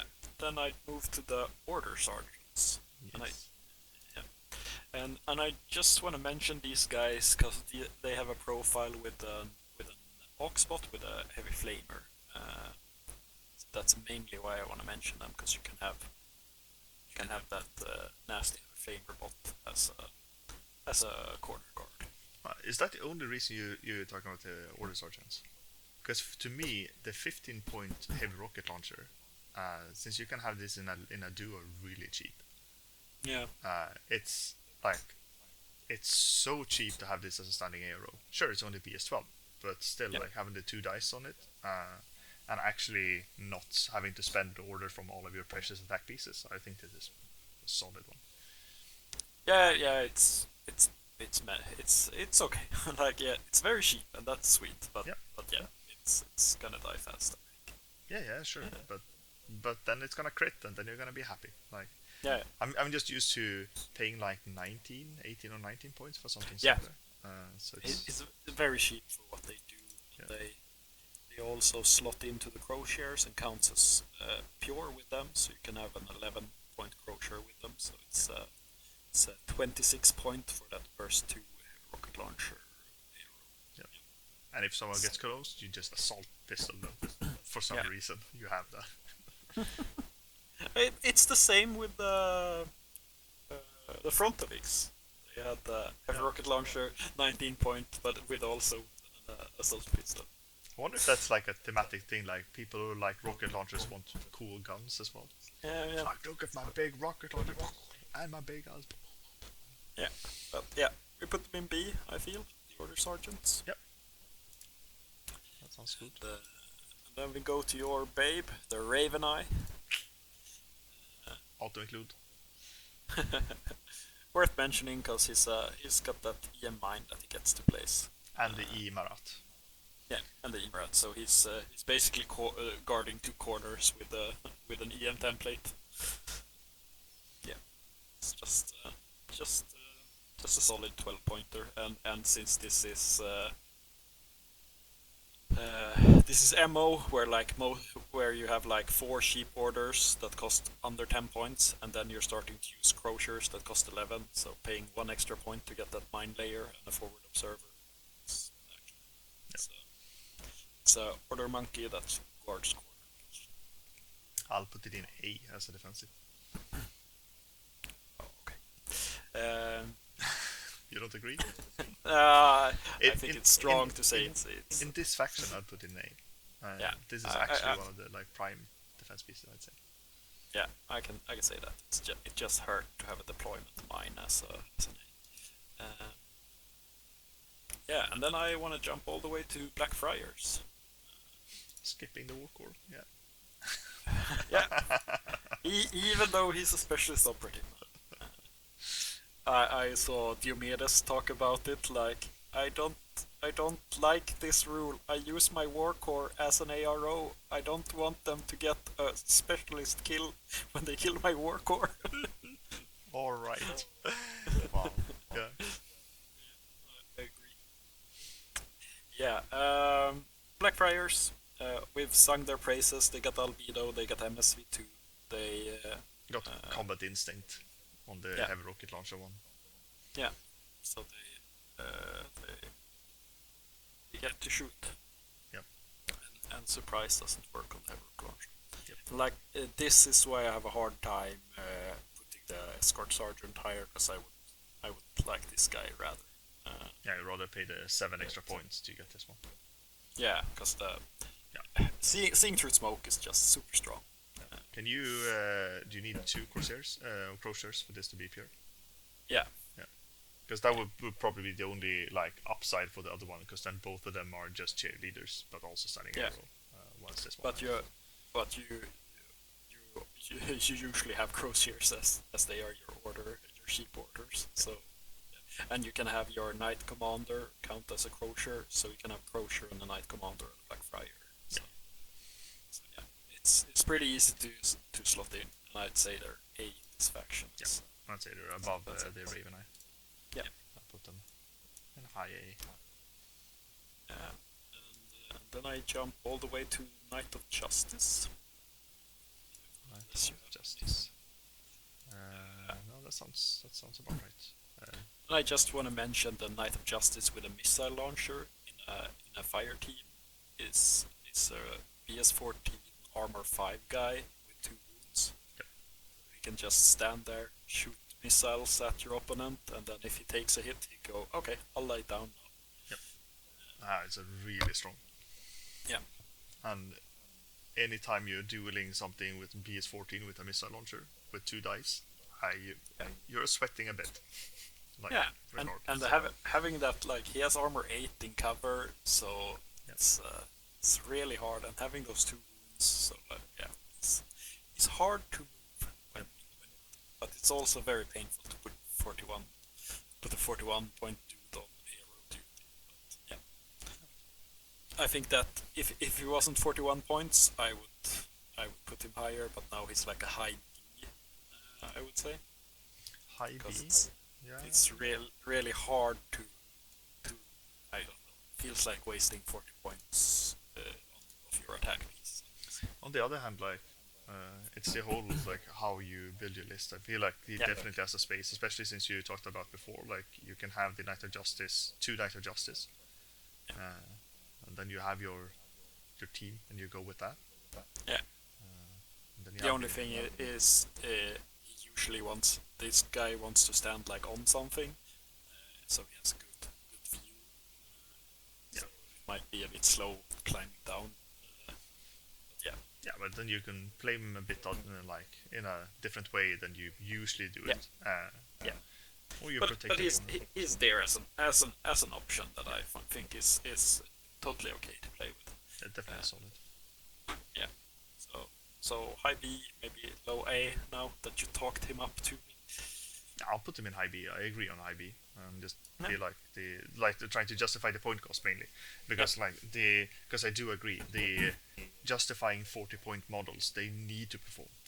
And Yeah. you can't have them like, even though they were like, oh, I stood here and I forced my opponent to walk on the other side. Yeah, did they walk on the other side and win anyway? But yeah, so you just stood there with 40 points and didn't do anything. Like, uh, it brings me back to when we talked about the Sondak bot, Yeah. where if you have the Sondak bot and the only thing it does is block a corner, and then your Yeah. opponent just goes somewhere else, then it's like, okay, that was it. Then, And that's then you feel sad. yeah, that's a lot of points invested, especially if you're gonna have two nice adjusters to have the fighting bonus, and like all of a sudden, oh, it's 80 points. It's Yeah. it's it's a quarter of your army in those two models. Yeah. Yeah. It's, Yeah. I would probably the Knight of Justice is a wild card, so I would probably I do the argument two Crochers standing below him to get him that pure bonus. Well, then you definitely get in the whole, should I rather put Blackfriar than the Yeah. Knight of Justice? Because you Yeah. pay so much points for stuff you're not using, like I'm gonna put it up again so people can see it. But you're paying for the martial arts, you're putting for the extra CC, you're paying for the DACC weapons, and etc. etc. Like, it's sure you're getting But one wound and extra armor and stuff, so it's more like it's a more solid defense piece, but very much. yeah, But this is a model that the Knight of Justice he doesn't a bad roll doesn't stop him, but a bad roll kills the Friar. So yeah, it's worth saying. Yeah, I'm happy with him in IB. Knight of Justice, chunky. Then I jump down to the Teutonic Knights. As you mentioned, like two 18-point models with Panzerfausts. Like even if they're easy to hit, it's still scary to get the Panzerfaust in your face and go down. yep. And the good thing with them is, if you like try to mod stack them and like, oh, I'm really gonna bring this down, so you only hit on once, and then like then I'll dodge on 17s. And you're like, That's touch on 17. Lolololol. like, but I spent orders, I did the thing. I'm like, well, I don't care. And they're 2 wounds and he's 6 armor recover, so yeah. Yep. It's, they're also hard to shift, and it's like worth saying about MO is like you might play an army that's just like 14 orders, but you got like 20 wounds in those 14 orders at least. Yep. So it's a very wounds heavy list. Fight a heavy list. It's called by the kids now. It's tough. Yeah. But the Teutonics, like they're there, like I'd say low B, mid B, maybe. I'll put them over the curators, but Yeah. that's about it. Yeah. And then we go to the Crux Knight. Yes. We talked about them when we talked about the attack pieces. Like that SD, and you put them in a they can be in a fire team, right? Yep. Yeah, they're wild cards. So once again, you put them with those Crochers, and these burst 3 in arrow. Yep. If these guys had a missile launcher, oh boy! The things we could do. But even though like the multi-marksman rifle is still DA, Yeah, the fact that you have a burst 3 DA, like it's and on a PS5 as well, like it's a dangerous arrow. yeah. It's a bit rough with the ranges. It's very easy to outrange that gun. But yeah, you have to think about a bit where you place them. But it's a real nasty thing to run into burst 3 in arrow. Yeah. On a piece that really can take a few hits. Just go. Meh. No, I think these are really strong, Yeah. and I feel like we talked them up during the attack, and I feel like they have a role in defense as well. The only, like, this is my everlasting caveat is I don't like to have my attack pieces defense pieces, because if you're always worse in defense than you're in offense. Yeah. So if you take a bad hit and all of a sudden you lost an attack piece, and this is an attack piece that costs 46 to 50 points. Yeah. Yeah. But they can be like, yeah. It's painful. Yep. But it's also worth mentioning the they also have the drop bears and stuff, and you can. I've not played, but you can play. Maybe I would play it. Play the hidden guy Yeah. with surprise attack and forward deployment, and then you start just when it's open of ARO, you start running up, and then you place an armed turret around around the corner on something, and then he comes around the corner with an AP Spitfire and goes, "We're gonna shoot you now." Oh, it's an AP submachine gun, and also the turret doesn't react if the opponent reacts. Yeah, but like you do it, and if they move in their turn, they're Yeah. gonna get it. You can do it the same with the crazy koala, but the crazy koala can be used in aggressive too. So yeah, you like throw a crazy koala at them, and then you go around the corner with a marksman rifle. Yeah. What do you wanna do? No, I think it might be cool, but it's always the whole I have a submachine gun Yeah. kind of problem. Yeah, but yeah, they're they're tricksy, but yeah, they're a bit too expensive to be. So I'd put them in B as a defensive piece. Yeah, I think I put them Maybe in lower. just next to the Knight of Justice. I think they're Yeah. somewhere along those lines. Yeah. Just because the fire team tech going to burst 3 is super solid. Just winning the gunfights makes such a difference with PS14. Like, Yeah. It's, yeah. yep. Cool. Next. Next, I'm jumping to the Peacemaker. This is a bot that's a repeater. It's got forward deployment 8. It's got mimetism -3, and it usually comes with a PAL that's a heavy flamer bot that can also be a mine layer. I love that part. Like, I put the guy that has a guy that puts a thing. Yeah, It's and it's very easy to miss that because the mine layer is on the Oxbot underlined 3B. yeah. So you have to, if you don't look close enough, you miss it. And it also means like when you're deploying the remote, and then you can play the Oxbot 8 inches away, and then the mine 8 inches away from the tiny guy. So it's like, Yeah. whee! No, this is This and I really like these pieces because you get the corner guard with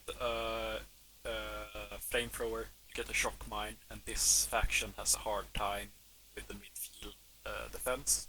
Yep. So it's really useful. and they you have also get a midfield repeater.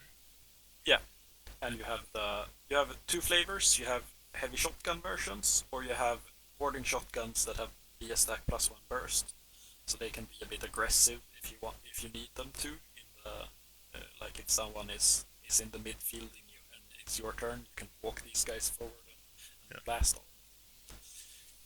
them. And you can like if you've used the Oxbot, you can like if your enemy has set up a minefield, you can just fling your Oxbot into the minefield and sacrifice it to blow up a few mines because it's 6/4 move, so we get 10 inches. You can pop a few mines with that. Oh right, now I see what the difference is. It was like, why would you ever take the heavy shotgun pulsar over the boarding shotgun pulsar? +1 burst, but it's like, yeah, because the 23-point heavy shotgun also has the Oxbot, so it's either 27 or the 23. Then it makes much more sense. Yeah. So, yeah. And the boarding shotgun version does not have mine layer, so it's only the heavy shotgun, one of the half switch shotgun that has mine layer version. But yeah, I think these are a solid part of your defense if you play ammo. Yeah, they're nice. They're a bit pricey, especially since you can just turn them off.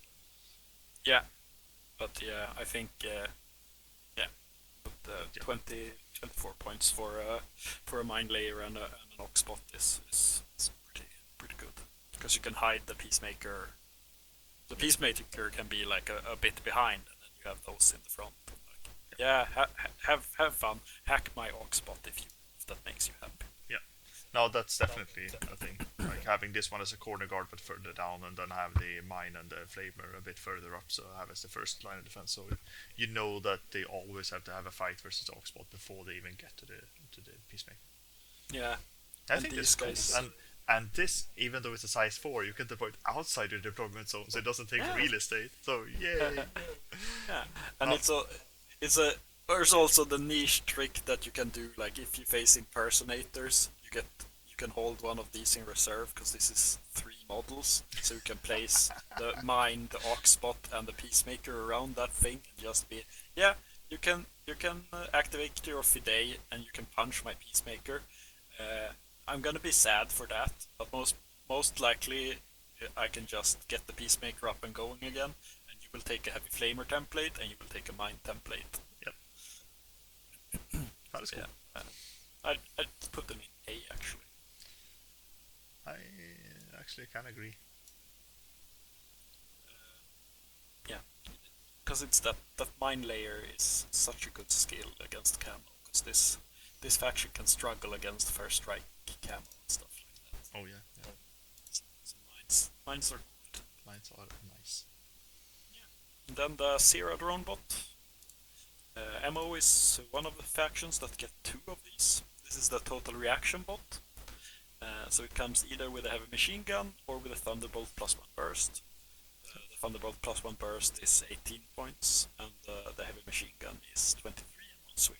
Yeah, they are And no I feel like special things, so no, they get a cheap one. yeah, and I think this is one of the factions that where like it's not a problem to have two Sierra bots with heavy machine gun because as you said, you have you have a lot of Swick lying around. Yep. It's my gut feeling, and they have a hard time with the defense. Is my gut feeling of MO. So you really have to invest points and thought into that. So if you have the points and the Swick, go with heavy machine gun. Otherwise, the Thunderbolt +1 burst is a good option if you can squeeze that. Yeah, yeah, I think these are nice. So we'll put them in low A for this Yeah. faction. I think they're Yeah. solid. Yeah, and we have to press that for this faction. Like, it's not. Yeah, we've both played against a new player that plays a lot of TR bots, and they can be really hard to handle in this edition. Is my gut feeling. Yeah, I mean, to be fair, I think it always was a bit hard to handle. You need to do the mod stacking, and if you don't, it's a lot of dice, and dice is Yeah. good. Like just having a burst 3 or burst 4 guy, it's the chance to get a crit it's significant. Like Yeah, yeah, and it's a pain. The crits they get there. yeah, and I mean, it's a heavy machine gun, so it's still a Yeah. PS5, regardless of like, oh, it's going to be so. Yeah, but it's a heavy machine gun. It's gonna Yeah. hurt. Like, Yeah, and the you take like a curator with two PAL bots. They're called in this edition, in this faction, Yep. and you just have them close to the bot, and you use like an order to get them back up because they're not present, so they're hard to wipe from the board. Yep. They're up again. They're being a pain. Yep. That's cool. Yep. And then we go to the Trinitarians. Yes. You're talking about the mine layer one, right? Yeah, yeah. There's 2 profiles I want to talk about, and it's the mine layer is the one I really love. Yep. And they have the fantastic combo a mine layer that it's also a specialist in the midfield. Yeah, for only 23 points. Yeah, he costs 1 Swick, and that's painful Yep. for a mine layer guy. He usually costs half a Swick, but yeah, like I have hard times not playing with these if I were playing MO, because as I said, mines are really good, and you need those specialists in the midfield, and this guy does that too. No, I feel like this is definitely almost an auto include because it serves 2 roles and so well. And as we talked about when we had the attacker as well, like if you need to scalp or something, these are your guys since they're halfway Yeah. up the board. I even Like depending on if I go first or not. If I win the lieutenant role and get to deploy first, I also opt to put these on the board to get the orders. Yeah. Because you're putting the mine anyway, so it's kind of obvious where they are. Yeah. And the extra orders means you can kill more stuff. That means that everything else gets better. So yay. Yeah. And it depends a bit on the mission. So, but yeah, they're you can use them in a bunch of ways. Yep. And I also want to mention the multi-sniper, because it is the cheap version of a Noctifier. You don't get to use the infiltration as much. You get to use it a bit, like if there's a good tower outside of your deployment, you can play with one of these. You put them in the sniper tower that they have big radius of fire field. And then when someone moves out of cover because they think everyone is gone, you pop this guy out and he's BS12 multi-sniper with min -6. Yeah, it's nice. I like it. Yeah. So where do we put it? I'd say they're A because Yeah, I agree. I would always have Trinitarians in there. Yeah. I think I'd say like the mine layer is A and the multi-sniper is B. I'd say, but we put them in A because we care about the mine layer. That we do. Yeah. Cool. That was the defenses, unless you have anything. No, I think that covers it up for me as well. I mean, like we talked about with special dice and stuff, and having a lot of BS14 and also like with some BS15, a lot of your attack pieces can serve as arrows as well. The only thing that I would say if you do that is to make sure that you always position them in a way that if you lose a die roll, you can get total cover. Yeah. So if you put your tag, put it so it just peeks around the corner, so you can move 2 inches back. Because that way it's fine, because then your opponent's gonna spend orders, you're gonna fight them, you might kill something and then it's amazing, or you take a wound and you probably don't die and you still have the attack piece built on.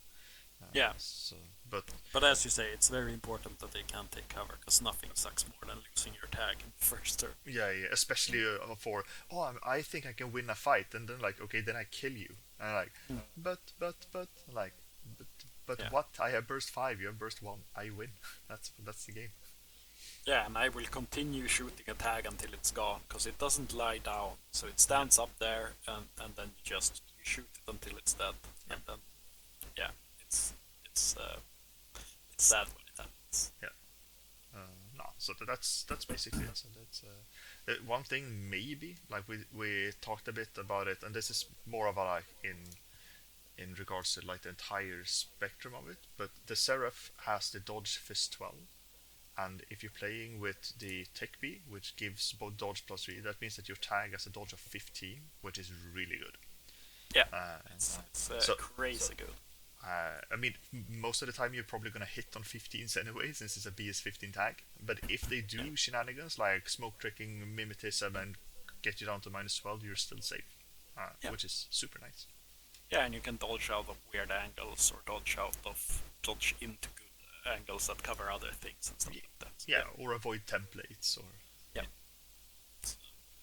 it's very good to have a tag that dodges on a 15. Yeah. Some ninja skills, right? That's how you want it. Shall we move on to the specialists? Yes. And we have decided not to talk about. We don't talk about random like link specialists. No. How many specialists did we count in total in this faction? It was like.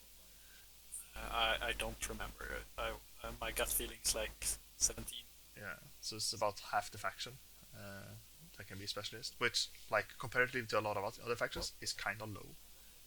And especially a lot of the pieces we talked about are not specialists in them by themselves. So yeah. But we jump into it. Brother Konstantinos back again. Yes. And I want to talk about the hidden deployment infiltration one for this. Yep. Because it's a classic in Infinity. It's known as the killer hacker ninja. That was in a lot of factions. He just sat, because you play a mission where it's like you need to control this thing at the end of the end of the game. And he just sat 2 rounds in hidden deployment, and then last turn he pops out, just next to the console. He pushes the button. Whoop whoop. You got that point. Uh, and you can do that with this guy. It's but it costs a lot of points, so it's pain. But it's a trick that's worth knowing you can do. Yeah, I'm just thinking like if you compare this to the one we just talked about, the Trinitarians, which is like 22 points instead of 32, and does the same thing. So yeah.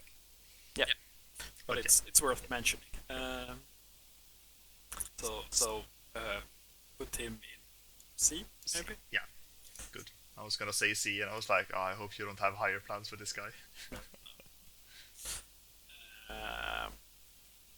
Yeah, and then we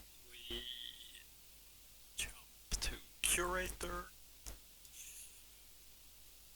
and I just want to mention him. We talked about him before. He's the guy that can put out the marksman rifle tower, or you can have him to help your tags get up.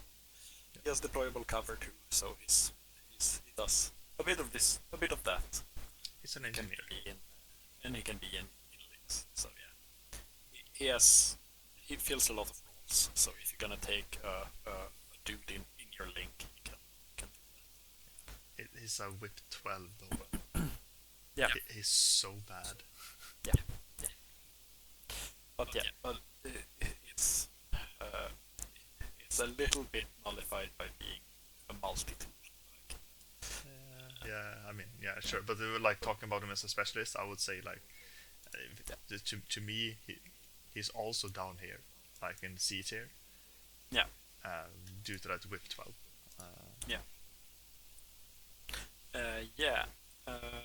Next is the Tech Bee. We haven't talked about her before. She is your tag pilot. She's a specialist operative. She's whip 12. She's tag com, so she gives your tags +3 to dodge and +1 to the Gizmo kit.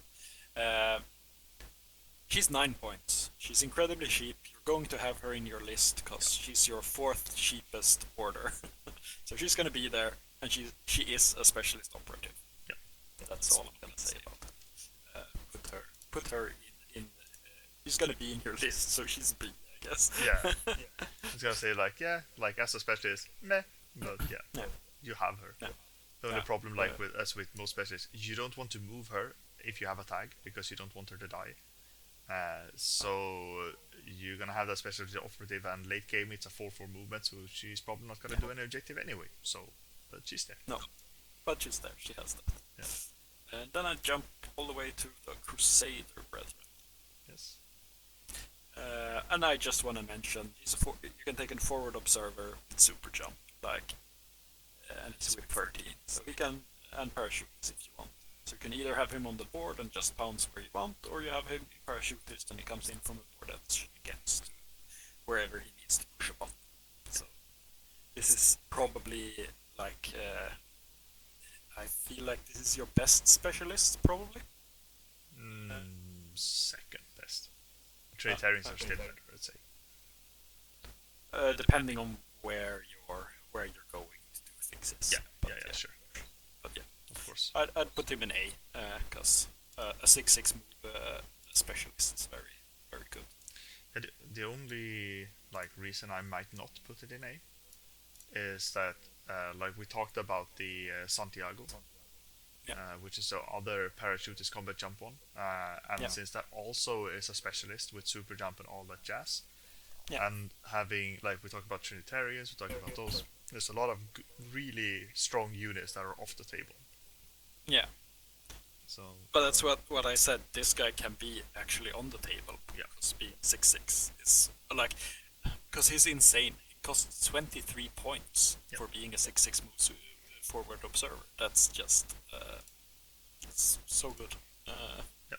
And as it's just zooming around and just going. Yeah, and if you don't play with stuff off the board, then you can have him as a parachutist, and he gets even better. So I think he's very flexible, very easy to slot in your list. And that's why I think he's nice.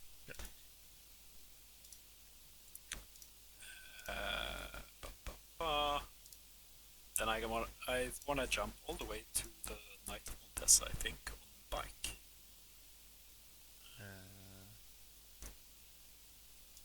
unless you have anything. Don't want to talk about Kyle Hawkins. You can mention Kyle Hawkins. He has specialist operative. Yeah. The reason I want to bring him up, like, because a lot of objective is deep down, or like mid, and he wants to get into the mix anyway. So like, if you bring him, he's probably gonna be the specialist in your troop and dusting. So.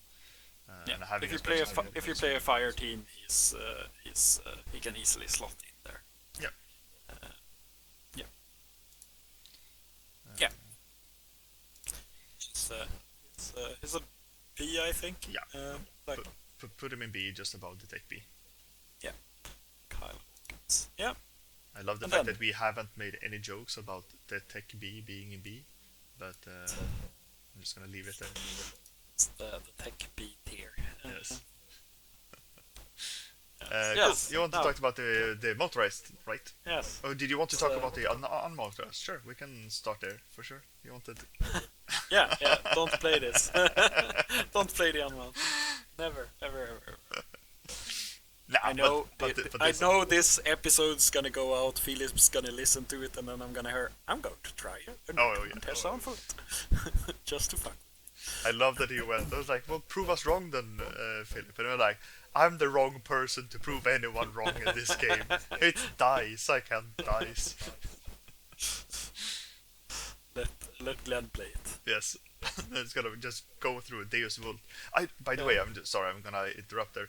I love the fact. I don't know if you can see it on the stream, but the Knight of the Holy Sepulchre actually has Deus Vult in their icon. When as soon as I saw it, I was like, oh, don't show Glenn this. He's gonna go like, ooh, well. Anyhow. Now, can I finally get to talk about my baby? Yeah. Talk about your biker. Yeah. Knight of Montesa, paramedic. She's a 8-6 move biker that can take hits. So she can do objectives, and like when she has done objectives, she can go over to the other side and start shooting people with a boring shotgun. Depending on which objective. Here's my supply crate. yeah. But she's really good at like picking up a supply crate and just going back. Yeah. And also the fact, like, if you're playing a lot of heavy infantry, having the paramedic option, like, she can actually get where you want her to go, and she has BS13, so she's kind of good with the kit as well. Yeah, and like the Knight of Montesa can duo with both another Knight of Montesa or Bulleteer, so you can play like a Bulleteer gunner. Like they're not pure, but have pulling up a gun and the Knight of Montesa at the same time is pretty sweet. So I think it's she's toolboxy, and it's good to be 8-6 move. Yeah, I'll put her in A. I think she's definitely a solid one. Yeah.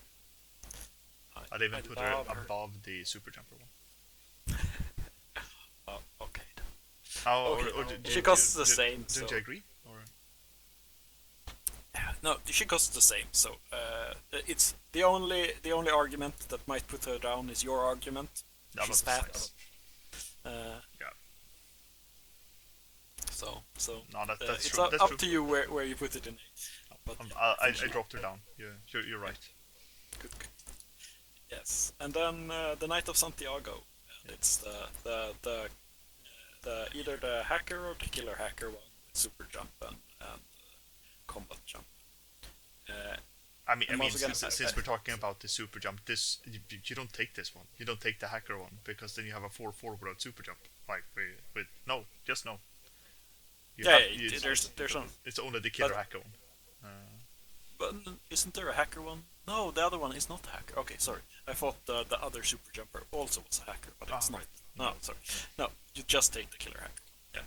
But yeah, the thing that makes this one worse than the 23.1 is that this has only combat jump, so it's riskier to get it where you want it. All right. Yeah, you have a point there. The other one has parachute, so you know where it's gonna get. I also feel like, I mean, we talk a bit about toolbox and S, but this one definitely is an attack piece. Yeah. you want this one to attack, so you probably won't have the time, or like it's not. No. You're gonna have to spend more orders because you're in your opponent's deployment zone, and then you have to move from that angle instead into the midfield. Yeah. So unless It's the really- objective is something in your opponent's deployment zone, which there are, like they bring decharges. So if you have like the what's it, a frostbite where you're gonna blow up the stations, this is a super piece for it. Just Yeah. go in there. And it's Yeah, and DA that's all- plus combat weapons as well, so you can use it either with decharges or you can just punch it. So. Yeah, and it's as you say. Also a reason why I think it's a little worse of a specialist, because I want to murder with this one. Yeah. And I don't have time to go back and press a button like a nerd. I'm murdering. Yeah, but I think they're high B. I would put them as a specialist. Yeah, I'll put them in A. I can't. You can't. No, Okay. no. And then I want to mention the Seraph, because you can actually pop out your Crabbot. That's a whip 12 button pressing guy, which is very fast. Also super jump 8. Yeah. Yeah, I was just gonna say, like on stream now, the amount of information for the Seraph is so long, so it doesn't fit. But it has super jump 8 as well. Yeah. It's also a quick boy. It's horrible with 12, as we said before, but it's a specialist that's probably already there because you've been murdering things, and now you're pulling back so you can spit out a Crabbot that presses a button. Yeah. I was just gonna say, like, if you ever have an order where you like you need to stop somewhere, like you can't go the full distance because that means that you're gonna get in some weird shit, like with your second order, second half. Then you can just pop this one out instead, and then for all of your rest of order, you can move this around doing other stuff. Yeah. So I'm gonna both the Seraph and the Tikbalag. I should say put them in B, because if you play these, you have the specialist, like, but you never take this for the specialist. Yeah. I'll put them there just as I mentioned. Yeah. Then I want to mention the Pathfinder, because your Pathfinder, it's your sensor bot, the forward observer one. It's 6-4 move with 13, and you can get the tactical awareness one for 17 points. That's it's a cheap 2-order specialist that's fast moving, which can be really important in this faction because you have a hard time getting those cheap orders, and it's basically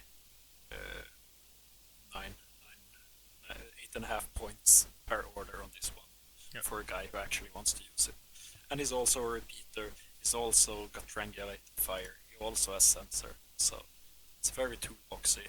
And there's also the 14-point version. It's not a tactical awareness one. Yeah. Worth mentioning, because they're very, especially the 17-point one is very order effective. If you need it, I'd put it in high D probably. Yeah, that sounds good. Yeah, and lastly the Trinitarians. Yeah, because Dart is not a specialist. Yeah, I wish. Yeah, these are high A. You're always gonna play them, so I almost say they're S. Yeah, I think so. It's an auto clue, so put them in S. Yeah, I think so. Like, and since they actually have whip 13, so they're kind of decent, and they're hidden deploys, so you can do the hidden deployment trick. And they also have camouflage, so if they need to move through stuff, they can probably do it as well. Yeah, and they have a meme 6, so if something reveals and tries to shoot them when you press a button, there's a good chance they miss. Yeah. So yeah, they're very very stable. Yeah. Like if you like, it's 22 points for the forward observer one without mines if you don't have the switch. Like that's so cheap for what you get. It's very, very good. Yeah, Patronitarians, they're awesome. Yep. They got cool skulls. It's only one extra that I want to mention. We mentioned it so many times before, but the Team Crux, they're also specialist operative, so they're also gonna be in there. So they're the super toolbox with everything. I'm just gonna put them in B. I feel it's the same as with the tags. You have it, just don't forget it. Yeah, I I thought about mentioning them for the same reason I mentioned Konstantinos, but I'm not gonna let a 50-point model sit out for 3 turns. So I removed. Or sit Yeah, out for the entire game, then go on the last turn and then fail their whip roll. That's gonna be chef's kiss on that one. yeah. Well, where did you put the Crux Knight? Did you put them in B? Yeah, Just I put them because- next to the Seraph Tick. I feel like it's in the same vein. They have it, so don't forget it. It's not what their job is, because that's what you have the Trinitarians and the what's I call them names. Just on the Brethrens, the Crusader Yeah. Brethrens. They're better for actually hunting objectives. But just remember, if you're moving forward, you can use them for it. Yeah. Yes. Then we're gonna talk about hacking then. Yes. I think they're actually better than I thought when I looked at Okay. them. So first off, we have the Order Sergeants. These are the most plain of all the bread there is. They're with 13. They have a hacking device. They're 18 points and a half swing. So that's one of your baseline hackers. Yeah. It's one of those hackers that want to bring a combo rifle for some weird reason. Give them a submachine gun and then drop them to the 13 points. Yeah. Yeah. Wait, 18 points? Yeah. Are hackers this expensive in factions? I'm just used to my Kappa, which is like basically the same stat line as these guys. But instead of religious, which is a flaw, they have immunity shock, I think, and they're 13 points. So never mind. We're not going to talk about O12. Order sergeants, yeah. Yeah, Order Sergeants, and then you have the Escort Sergeant too. Exactly, I was just going to say. So you have the corner. Yeah, I put them in C. They can hack. That's about it. Yeah. Like the thing that's good with the Order Sergeant is they're pure with with the Croisers. So if you play 5 Croisers and like an Order Sergeant in there and Lord Commander, then you get the 6th Sense hacking. Yeah. And then we have the Fersen. Which is totally a hacker. Yep. Yeah, and he's a prime hacker. Like he has BTS 6, he has 2 wounds, he has hacking device with Trinity, BTS 6 and can. He's HI, so you can give him firewall through EvoBot. Yeah. So he's a really strong hacker. Put him in A as hacking. I don't think there's an S tier hacker in this faction. No. And I mean, having the hacking device and Trinity, which means that you can do all the things that you need him to do. So yeah.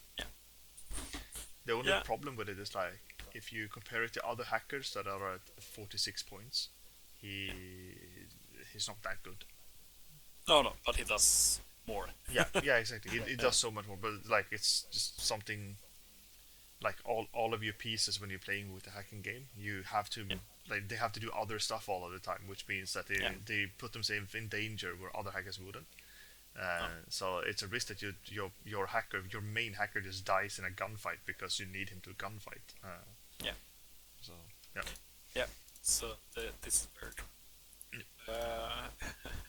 Then it's their most solid hacker, the Knight of Justice hacking device, because he has BTS 9 and he's HI. So with firewall, he's basically BTS 12. yeah, He's like, fuck you, other hackers. At the worst, he has 8 BTS if they have 80. Yep. Yeah, that's very strong. It's a very chunky hacker, but yeah, it's 43 points. You're doing some weird skew in this case with you, but yeah, he's mean as a hacker to other hackers. Yeah, he's hard to kill, but then it's still a 13 VIP. I mean, basically, as an attacking hacker, he's the same level as your usual line trooper. It's a whip 13 hacker, and that's Yeah, it with a hacking device. but there's always yeah, but this guy also gets the firewall, so you get -3 when you hack him. Yeah, That matters in the aggressive hacking. yeah, But yeah, he's not a prime hacker, but he's pretty. Being tanky is a good thing in any duel. yeah, for sure. This guy is I mean, the real reduced tanky. fail state or lower Yeah, state. yeah. So put him in yours. I'll put him in B. Low. Low B. Yeah. And then our love. Yeah. Uh, I just put him in uh, S. We talked about him. He's a killer hacker. Yeah. Let's go. yeah, yeah, yeah. And then you have the new pocket Evo hacker. Yes. B is an Evo hacker. Yeah. The things I want to mention is the bulleteers, the Fugazis, the Pathfinders, and the Peacemakers. Like all of them are repeaters. Your Pathfinders, no, your Peacemakers, everything's. Yeah. So Your the Peacemakers are in bulleteers, the yeah. Fugazi, that's the flash balls, the mule bots, the Pathfinder, which is for server, and then the defensive Peacemaker arm bots. Yeah. So you do have with the Peacemakers, you have a repeater net a bit up, and you have fast repeaters that can get to places. Yeah. So that's like what I wanted to mention with them. Like they can get in there and be a problem. So you have you don't have any pictures in this faction, but you have movable repeaters. So Yeah. you can do things. You can also do weird combos. Like you can put some of the hackers. Oh, the Knight of Santiago with super jumping can be in duo with The super jump can't be in a fire team. can he? Nah, no. It's not an FTO. For sure. There's no FTO Knight of Santiago. There's no FTO? What? No, so you can have the super jumper in fire team. Well, You that's can have super two weird. you can have two Santiagos jumping together, holding hands. Like they have to do the trick where they start in the fire team with something else and leave it. Yeah, and then they go. But they can do it. Yeah, yeah. But they're there. You have movable repeaters, and then I wanted to mention the Teutonic Knight and the Knight of Santiago killer hacker. That's not super jump. Both of these guys have Timbot firewall, so you can slot them into a fire team and give firewall to your hackers that are not heavy infantry that can't get firewall in any other way. Yeah. So And actually, it could prove a point. I mean, now that I look at the Santiago a bit more, like this killer hacking device with the Tinbot Firewall -3 Yeah. might be okay-ish.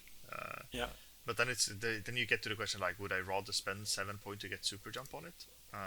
yeah. But it's a And multi rifle, so yeah, it's a it's more. I just wanted to mention that it's you can do that, Yep. but the more interesting one is the Teutonic Knight because he can be in the kosher fire team where you can have the order sergeants and stuff. Yeah. So you can have your bad hackers have firewall, which makes them a lot better. Yep. So yeah, that's so. Some people say this faction can't hack at all, and I think that's not true. But they are certainly not a hacking faction. I mean, So, sure, if you're coming from an Ariadna perspective, it's not true. But if you're comparing to every other faction that actually does a hacking game, Yeah, this one can killer hack. I can give you that. But like the amount, if we just look at this table and we have the person who has a hacking device with Trinity. Then we have a hacking device that we kind of laugh at. Sure, it's the durable, but it's a whip 13 for 45 point hacker, or you have the 18 point hacker. It's like you will have a hacker, so you can do a hacking state, but it's not in any way good or safe. Like, I mean, no, what I'm thinking about, like if you use your forward deploy repeater, even though it is a forward deploy repeater, the fact that the threat that you're putting out is so weak that your opponent is probably not, either they're gonna kill your hacker through your repeater, or they're not gonna care. Yeah. So Yeah, but it's mostly there's ways they can defend against hacking which they couldn't in the last edition, and I think that's an old thing. It's worth knowing, like having two order sergeants with hacking device and a Teutonic together, like that's two hackers with the firewall and BTS3. It's a decent repulsor against single hackers. Like, yeah, so it's mostly that I wanted to bring it up. They're certainly not a hacking faction. no. But they went from like Ariadna level hacking to actually having a little bit of the hacking defense. Yeah. And that's all I wanted to say about it. Yeah. Cool. So, lieutenants then. Yes. And we start with the Knight Commander. He has two profiles. He's with 13.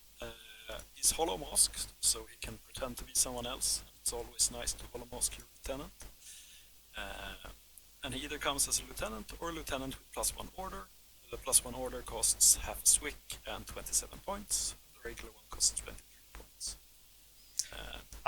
This goes like the only thing that I really like about this, because I struggle with this a lot when I play O12 and Jujing.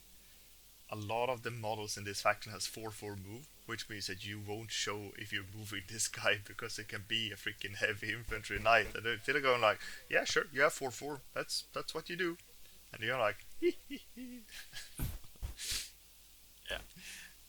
But I love +1 order, and since you have the Seraph, that's an NCO. He's a real meme. Giving the Seraph an extra order is great. And the only thing to be aware about, like, since that's the only one, that means that you will show to your opponent that you have it, but as you said, it's a hollow mouse, so it can be any of the size 2. Yeah. So it's very, very easy, and since it goes as a crochet as well, so you can even hide it as a crochet, and it's like, okay, all of my crocheters is one. I'm like, okay. Yeah, I'm just gonna kill all your crocheters, spread out your entire deployment zone, working as link fillers for your Blackfriars or whatever it is, and then yeah. He's the 23.1 is your second cheapest lieutenant 2. The 27 is your third cheapest, fourth cheapest. Yeah. So it's like, it looks like he's expensive, but you haven't seen expensive until you've seen the rest of his faction.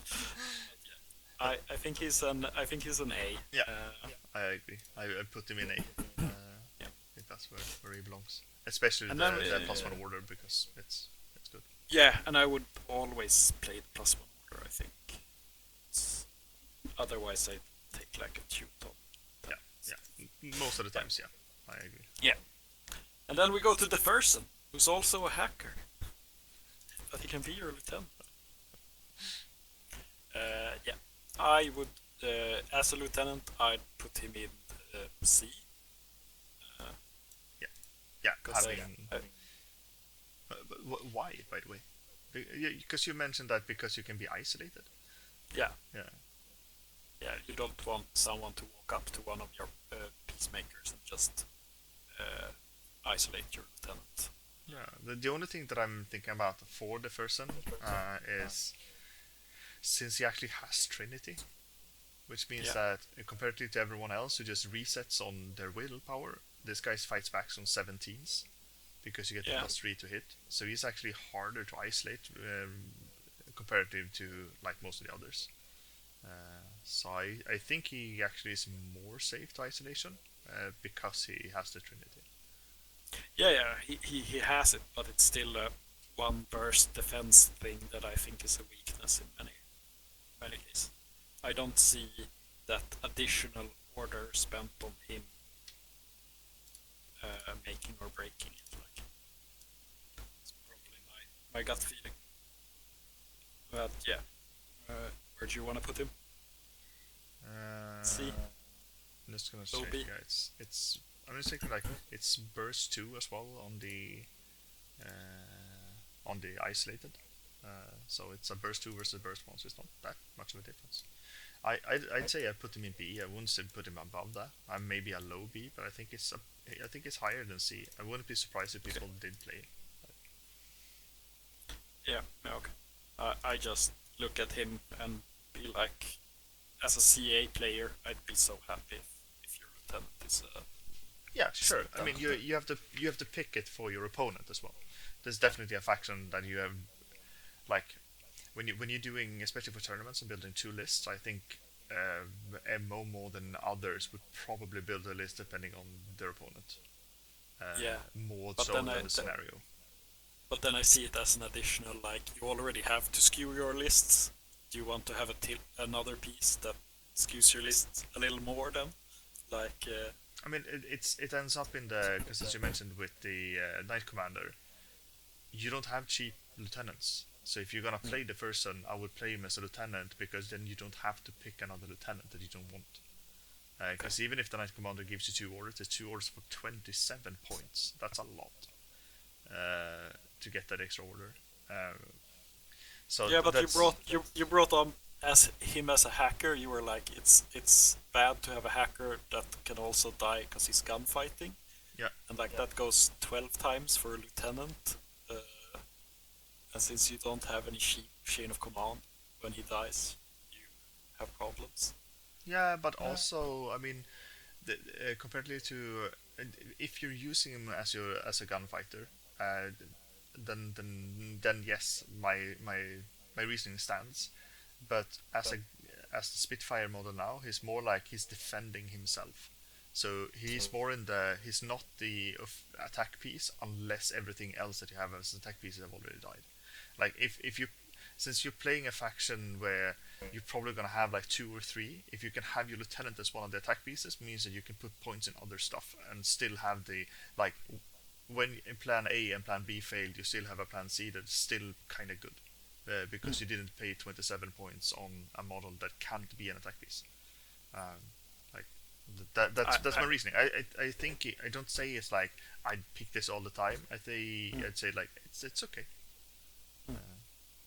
I feel like a 46 point guy that has to hang back is hard. To, yeah, but I'm okay putting it low B. Yeah. I would never play it as it. Yes, It's so much fun. It feels like when it comes to the tenants, we have such a different view of it. This is what we discuss the most. Everything's like, this attack piece, this defense piece, this is like a lieutenant. Like, oh no. It is because I'm very used to failing attack runs, and I don't want to lose my game when I fail my attack run. Yes, but we go to the Night Hospitaller. Yes. This is your third cheapest lieutenant. Costs 26 points. He has whip 13. So if you have a Hospitaller with a multi-rifle on the board, you can sneak your Knight Commander if you play the regular one. They don't know if it's the Hospitaller or something else. Yeah. Yeah, it's 13. But yeah, it's a Hospitaller, and I think we agreed that we are not super into the Hospitallers. Nah. This one I can put in C. Yeah. Have you seen their names? The Holy Order of Hospitaller Knights of Saint John of Scovorodino. Scovorodino, yeah. Can we fit any more words in here? These one didn't get an abbreviation. Why are they not KH or SJOS? I don't know. Yes, and now we come to all flavors of John again. Yeah, let's only talk about the mobility one, because like lieutenant-wise, they don't differ all that much. And it's the thing worth mentioning about the John the other John is she gives you extra Swick. So Right, right, that's true. if you want to go for 7 Swicks, she's cool that way. That's true. That's true. But that's the only thing I'm gonna mention. Yeah. Both of them have Whip 15. That's awesome. They have Inspiring Leadership, so they get the extra coordinated order every turn, Yep. and it makes your 3-point War Core regular, uh, which is pretty good because that's an additional cheap order in a faction that has a huge lack. Yep. Yeah, and we talked a bit about it, like the Lieutenant +1 command token, like always be your aim, I think, unless you really starve for points, you go with the cheap ones. I feel like Joan is really good, cause if we're gonna have a fighting lieutenant, this is the one I choose. Because she has 3 wounds. She brings tactical awareness, so she has like 3 orders to use on herself. Yeah, the attack aware does a lot, and also the 6-2 movement. Yeah. Like I mean, she still has this exact same problem as the person has with being susceptible to a lot of hacking, and since she wants to get closer than the person wants. But she is better at BS. She has X-Visor, she can shoot at long range, and all that stuff. The only problem is the frenzy. Like it's. Yeah, but she has the things going for her. She has attack aware. She has an additional wound, and she has 6-2 movement. So she is better at getting the fuck out of places too. Yeah, I think she's really solid. I'd put her in A. I don't know if she's above or below the Knight Commander, but I think she's. And it's only because like if you pick her, it ends up in the same like vein as the first one as well. Like she's a 45 to 51 point model, which means that she takes a lot of space. Yeah, I think it's I think she's about the same as the Knight Commander, because you have a plan. Like you mentioned it, like you skew ammo a bit. Yeah. And it's like if you're gonna play John, I don't think you're playing the Seraph. It feels like you're going more another route. Probably. Especially since like, why would you pay for NCO when you have a lieutenant that wants to use their lieutenant order by themselves, and also not having 2 lieutenant orders but only 1. Yeah. And I put the other one as a B over the first one, because I think, like as you mentioned with the Swick, if you end up with, because we looked at a lot of 1 Swick models, like if you're playing in triple Trinitarian, double Sierra boss, and all of a sudden that's 5 Swick gone. So yeah, I totally agree. Yeah, and then the Knight of Justice is Whip 13. Which one? There. Where is the lieutenant? There is a Spitfire lieutenant. I'd put him below the first. I think. I can agree.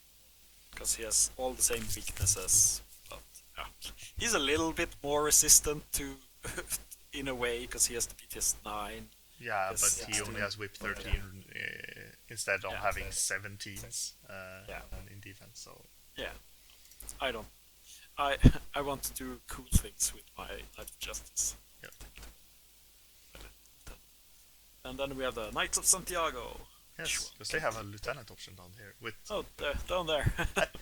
Compare this one with the Knight of Justice, where this is also a Spitfire, and the 2 wounds and everything. But it's a 33 points instead. I just want to check, like, he loses 6 points of BTS, 1 point of armor, and loses movement. And worse martial arts, and it gets friends as well. Okay, no, I see it. Put it below the Knight of Justice, I would say. Maybe even C. I would put in high C. High C, woohoo! Is it our first in C? Yes. Knight of Santiago goes to sea. The Teutonic Knight, this one, goes to like this is your cheapest one. He's 18 points. So if you just need a lieutenant who stands in the back, he's pretty safe because if you get that close to him, you want to either fight him in close combat, and you don't really want to fight this guy in close combat. And if you want to shoot with him, he shoots you back at 19s with his light shotgun. So he's your cheapest one, and there's value in being cheap in this option in this faction. Yeah, for sure.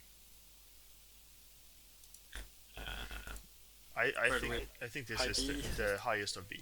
I don't think this is like if you're not if he wasn't impetuous, if he got cover, then I'd say he was an A. But to be fair though, like most of the time with your lieutenants, like if you're playing the cheapest one, you have them hiding on a rooftop anyway. Yeah. And he's perfect at hiding on a rooftop because he dodges on 17. So if you ever get close to him, it's like I don't care. Like it's gonna take a while to kill him. Yeah.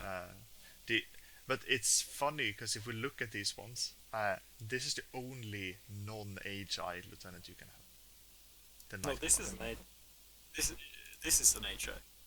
Yeah, the Knight Commander is the only one. Everything else is HI. Yep. So it's only Knight Commander. So like even though we talk about like all of them when we talk about weaknesses have the same weakness, although they can be isolated. None of them have veteran or warriors. I mean, so none of them are immune to it. So and we haven't gotten to chain of command, but it's like it's such a big problem for this faction. Like it's insane how much of a problem this is. Yeah. Especially when, like, even more since it's a faction where you have few striking pieces, so you really have a ton of points in a few baskets. And if you can't put orders on those units because you're in loss of lieutenant, it's even harder. And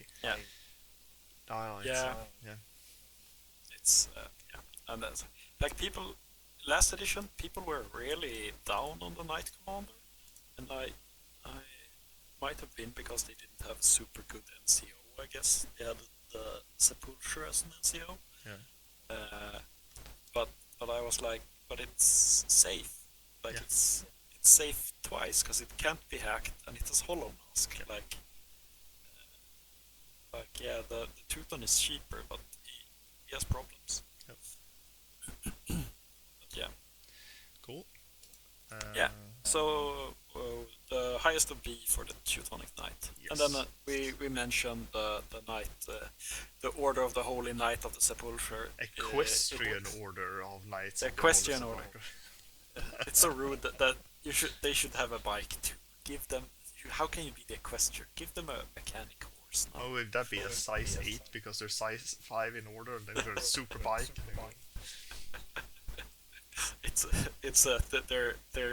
Their tag is like a mechanical horse with a Knight Sepulchre riding on it. But imagine having a size 8 with hollow projector.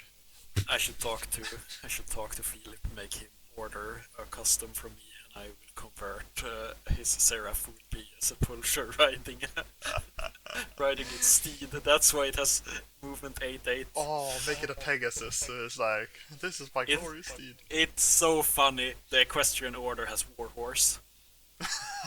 Of course, it has Warhorse. Oh, that is so good. That is so good. Oh, sometimes. I brought this up to show that this is your chain of command in this faction. We talked about it a bit before. If this one could have been your lieutenant, I'd pick this one probably every time because it has Warhorse. It can't be isolated. Like, it's, give them a Knight of Holy Sepulchre AP Heavy Machine Gun Lieutenant. Do it now. Fix it. That would be amazing. Yeah, because he's the Warhorse is important. Yep. Yeah. But this is the chain of command. So I mean, it's it's definitely expensive, and since you would want this as a fighting piece because it's 53 points and you don't want it hiding in a corner, so it's weird. It's a C, I'd say. The only thing, but it's like I think as well high C I'd put it, but It's if you go for like high C. Yeah. It's good that you specified in all of these chain of commands that we have here. Yeah, but we're talking about it in regards to. Shut up, you ass! I thought you were making a pun about being on the high sea on my glorious steed. No. I was just being a dick. Yes. Thank you, old dick. My point I was gonna make was like if you go Joan and you go this one and you have those as your two striking pieces, you just go like you have to kill both of them and I'm gonna go at you and I'm just gonna brawl it out. Because that might work, but then it's the problem with having a 4/4 move and you can't have it in a fire team because of the holo projector, so it's gonna be by itself. So, I feel like all size 5s should get 6/2 move at least. Like they're huge, they should be fast. So yeah.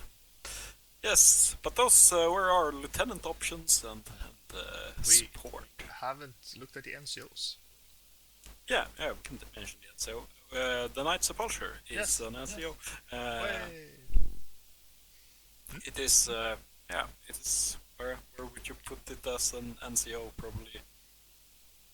I mean, as an NCO, if we look at it, there are 3 NCOs. We have the Holo Sepulcher, we have the Teutonic Knights, and we have the Seraph.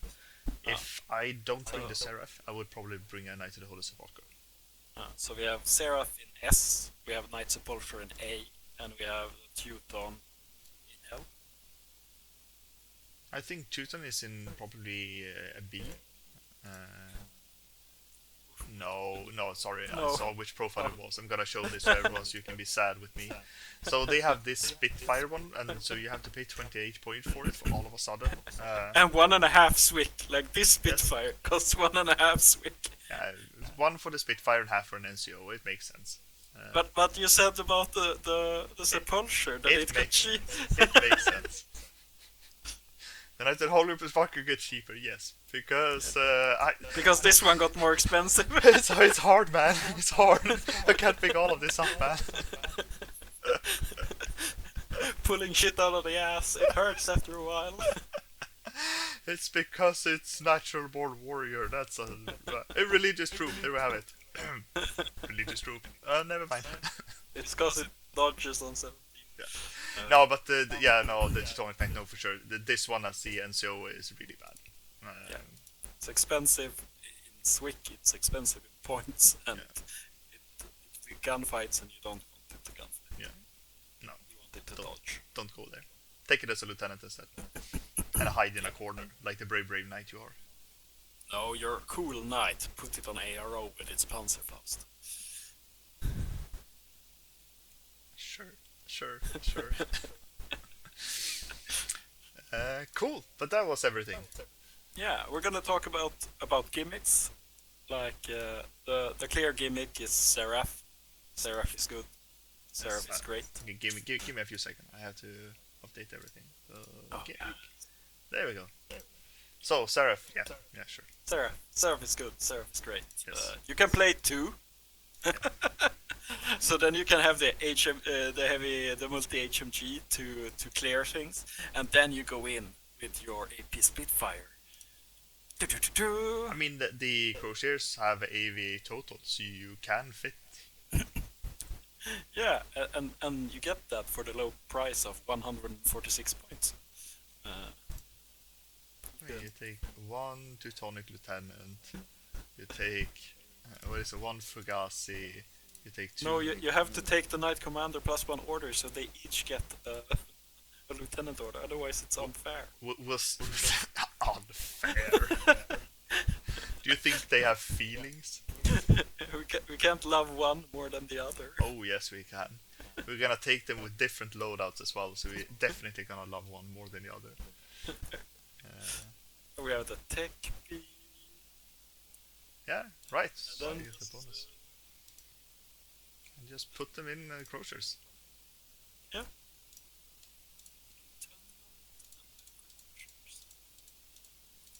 I mean, you even have 16 points left. You can upgrade one of the Crocheters to something else. Yeah, put in the Wait. Knight Commander. Yeah, you I can put in told the you. Knight Commander. Nice. I like this. Now we're talking. Defense, who even needs it? Okay, everyone, we need you to send all your Crochet models. We just need 8. I mean, to be fair, it doesn't like every Pado player have like 4 or 5, so... Everyone talked down about them in the last edition, so probably people can send it to me for free. Yep. Yeah, but there we have it. Knight Commander and all. Yes! Even at points to spare. Can we get in the Spitfire with the...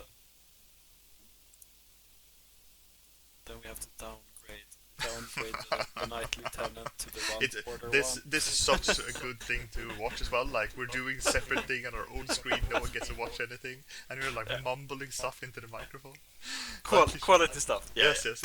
Super quality. But yeah, Seraphs, they are one of the gimmicks. Yeah. Other one, they have quite flexible, they're quite flexible fire teams, so you can probably do a lot of weird duos with real monster models. A gimmick of this is certainly like those 40 to 50 point models. Like, it's hard to find a faction that has as many as this, where you can just, I want to throw in Mendoza, I want to have a Sepulcher, I want to have the super jumping guy that hacks people and blows brains out with shotguns. Like, you can really pick and choose your attack pieces, and that's a real gimmick. You can have... Yeah. I mean, it's the Knight faction. They have Knights, that's a gimmick. Like, and I don't want to put all the Knights up in here because it's going to be all of them, so... Yeah. But there's, all of that HI and all of that stuff.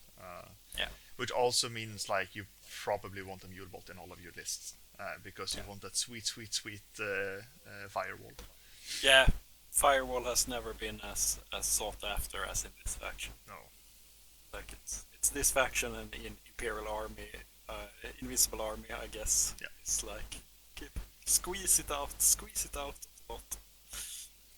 No, but I tried to think of like other gimmicks in it, but it's I don't really see it. It's not really a gimmicky list. I feel I feel like with most of the heavy infantry lists, when I look at them, they try to be a bit less gimmicky and more like their gimmick is their heavy infantry.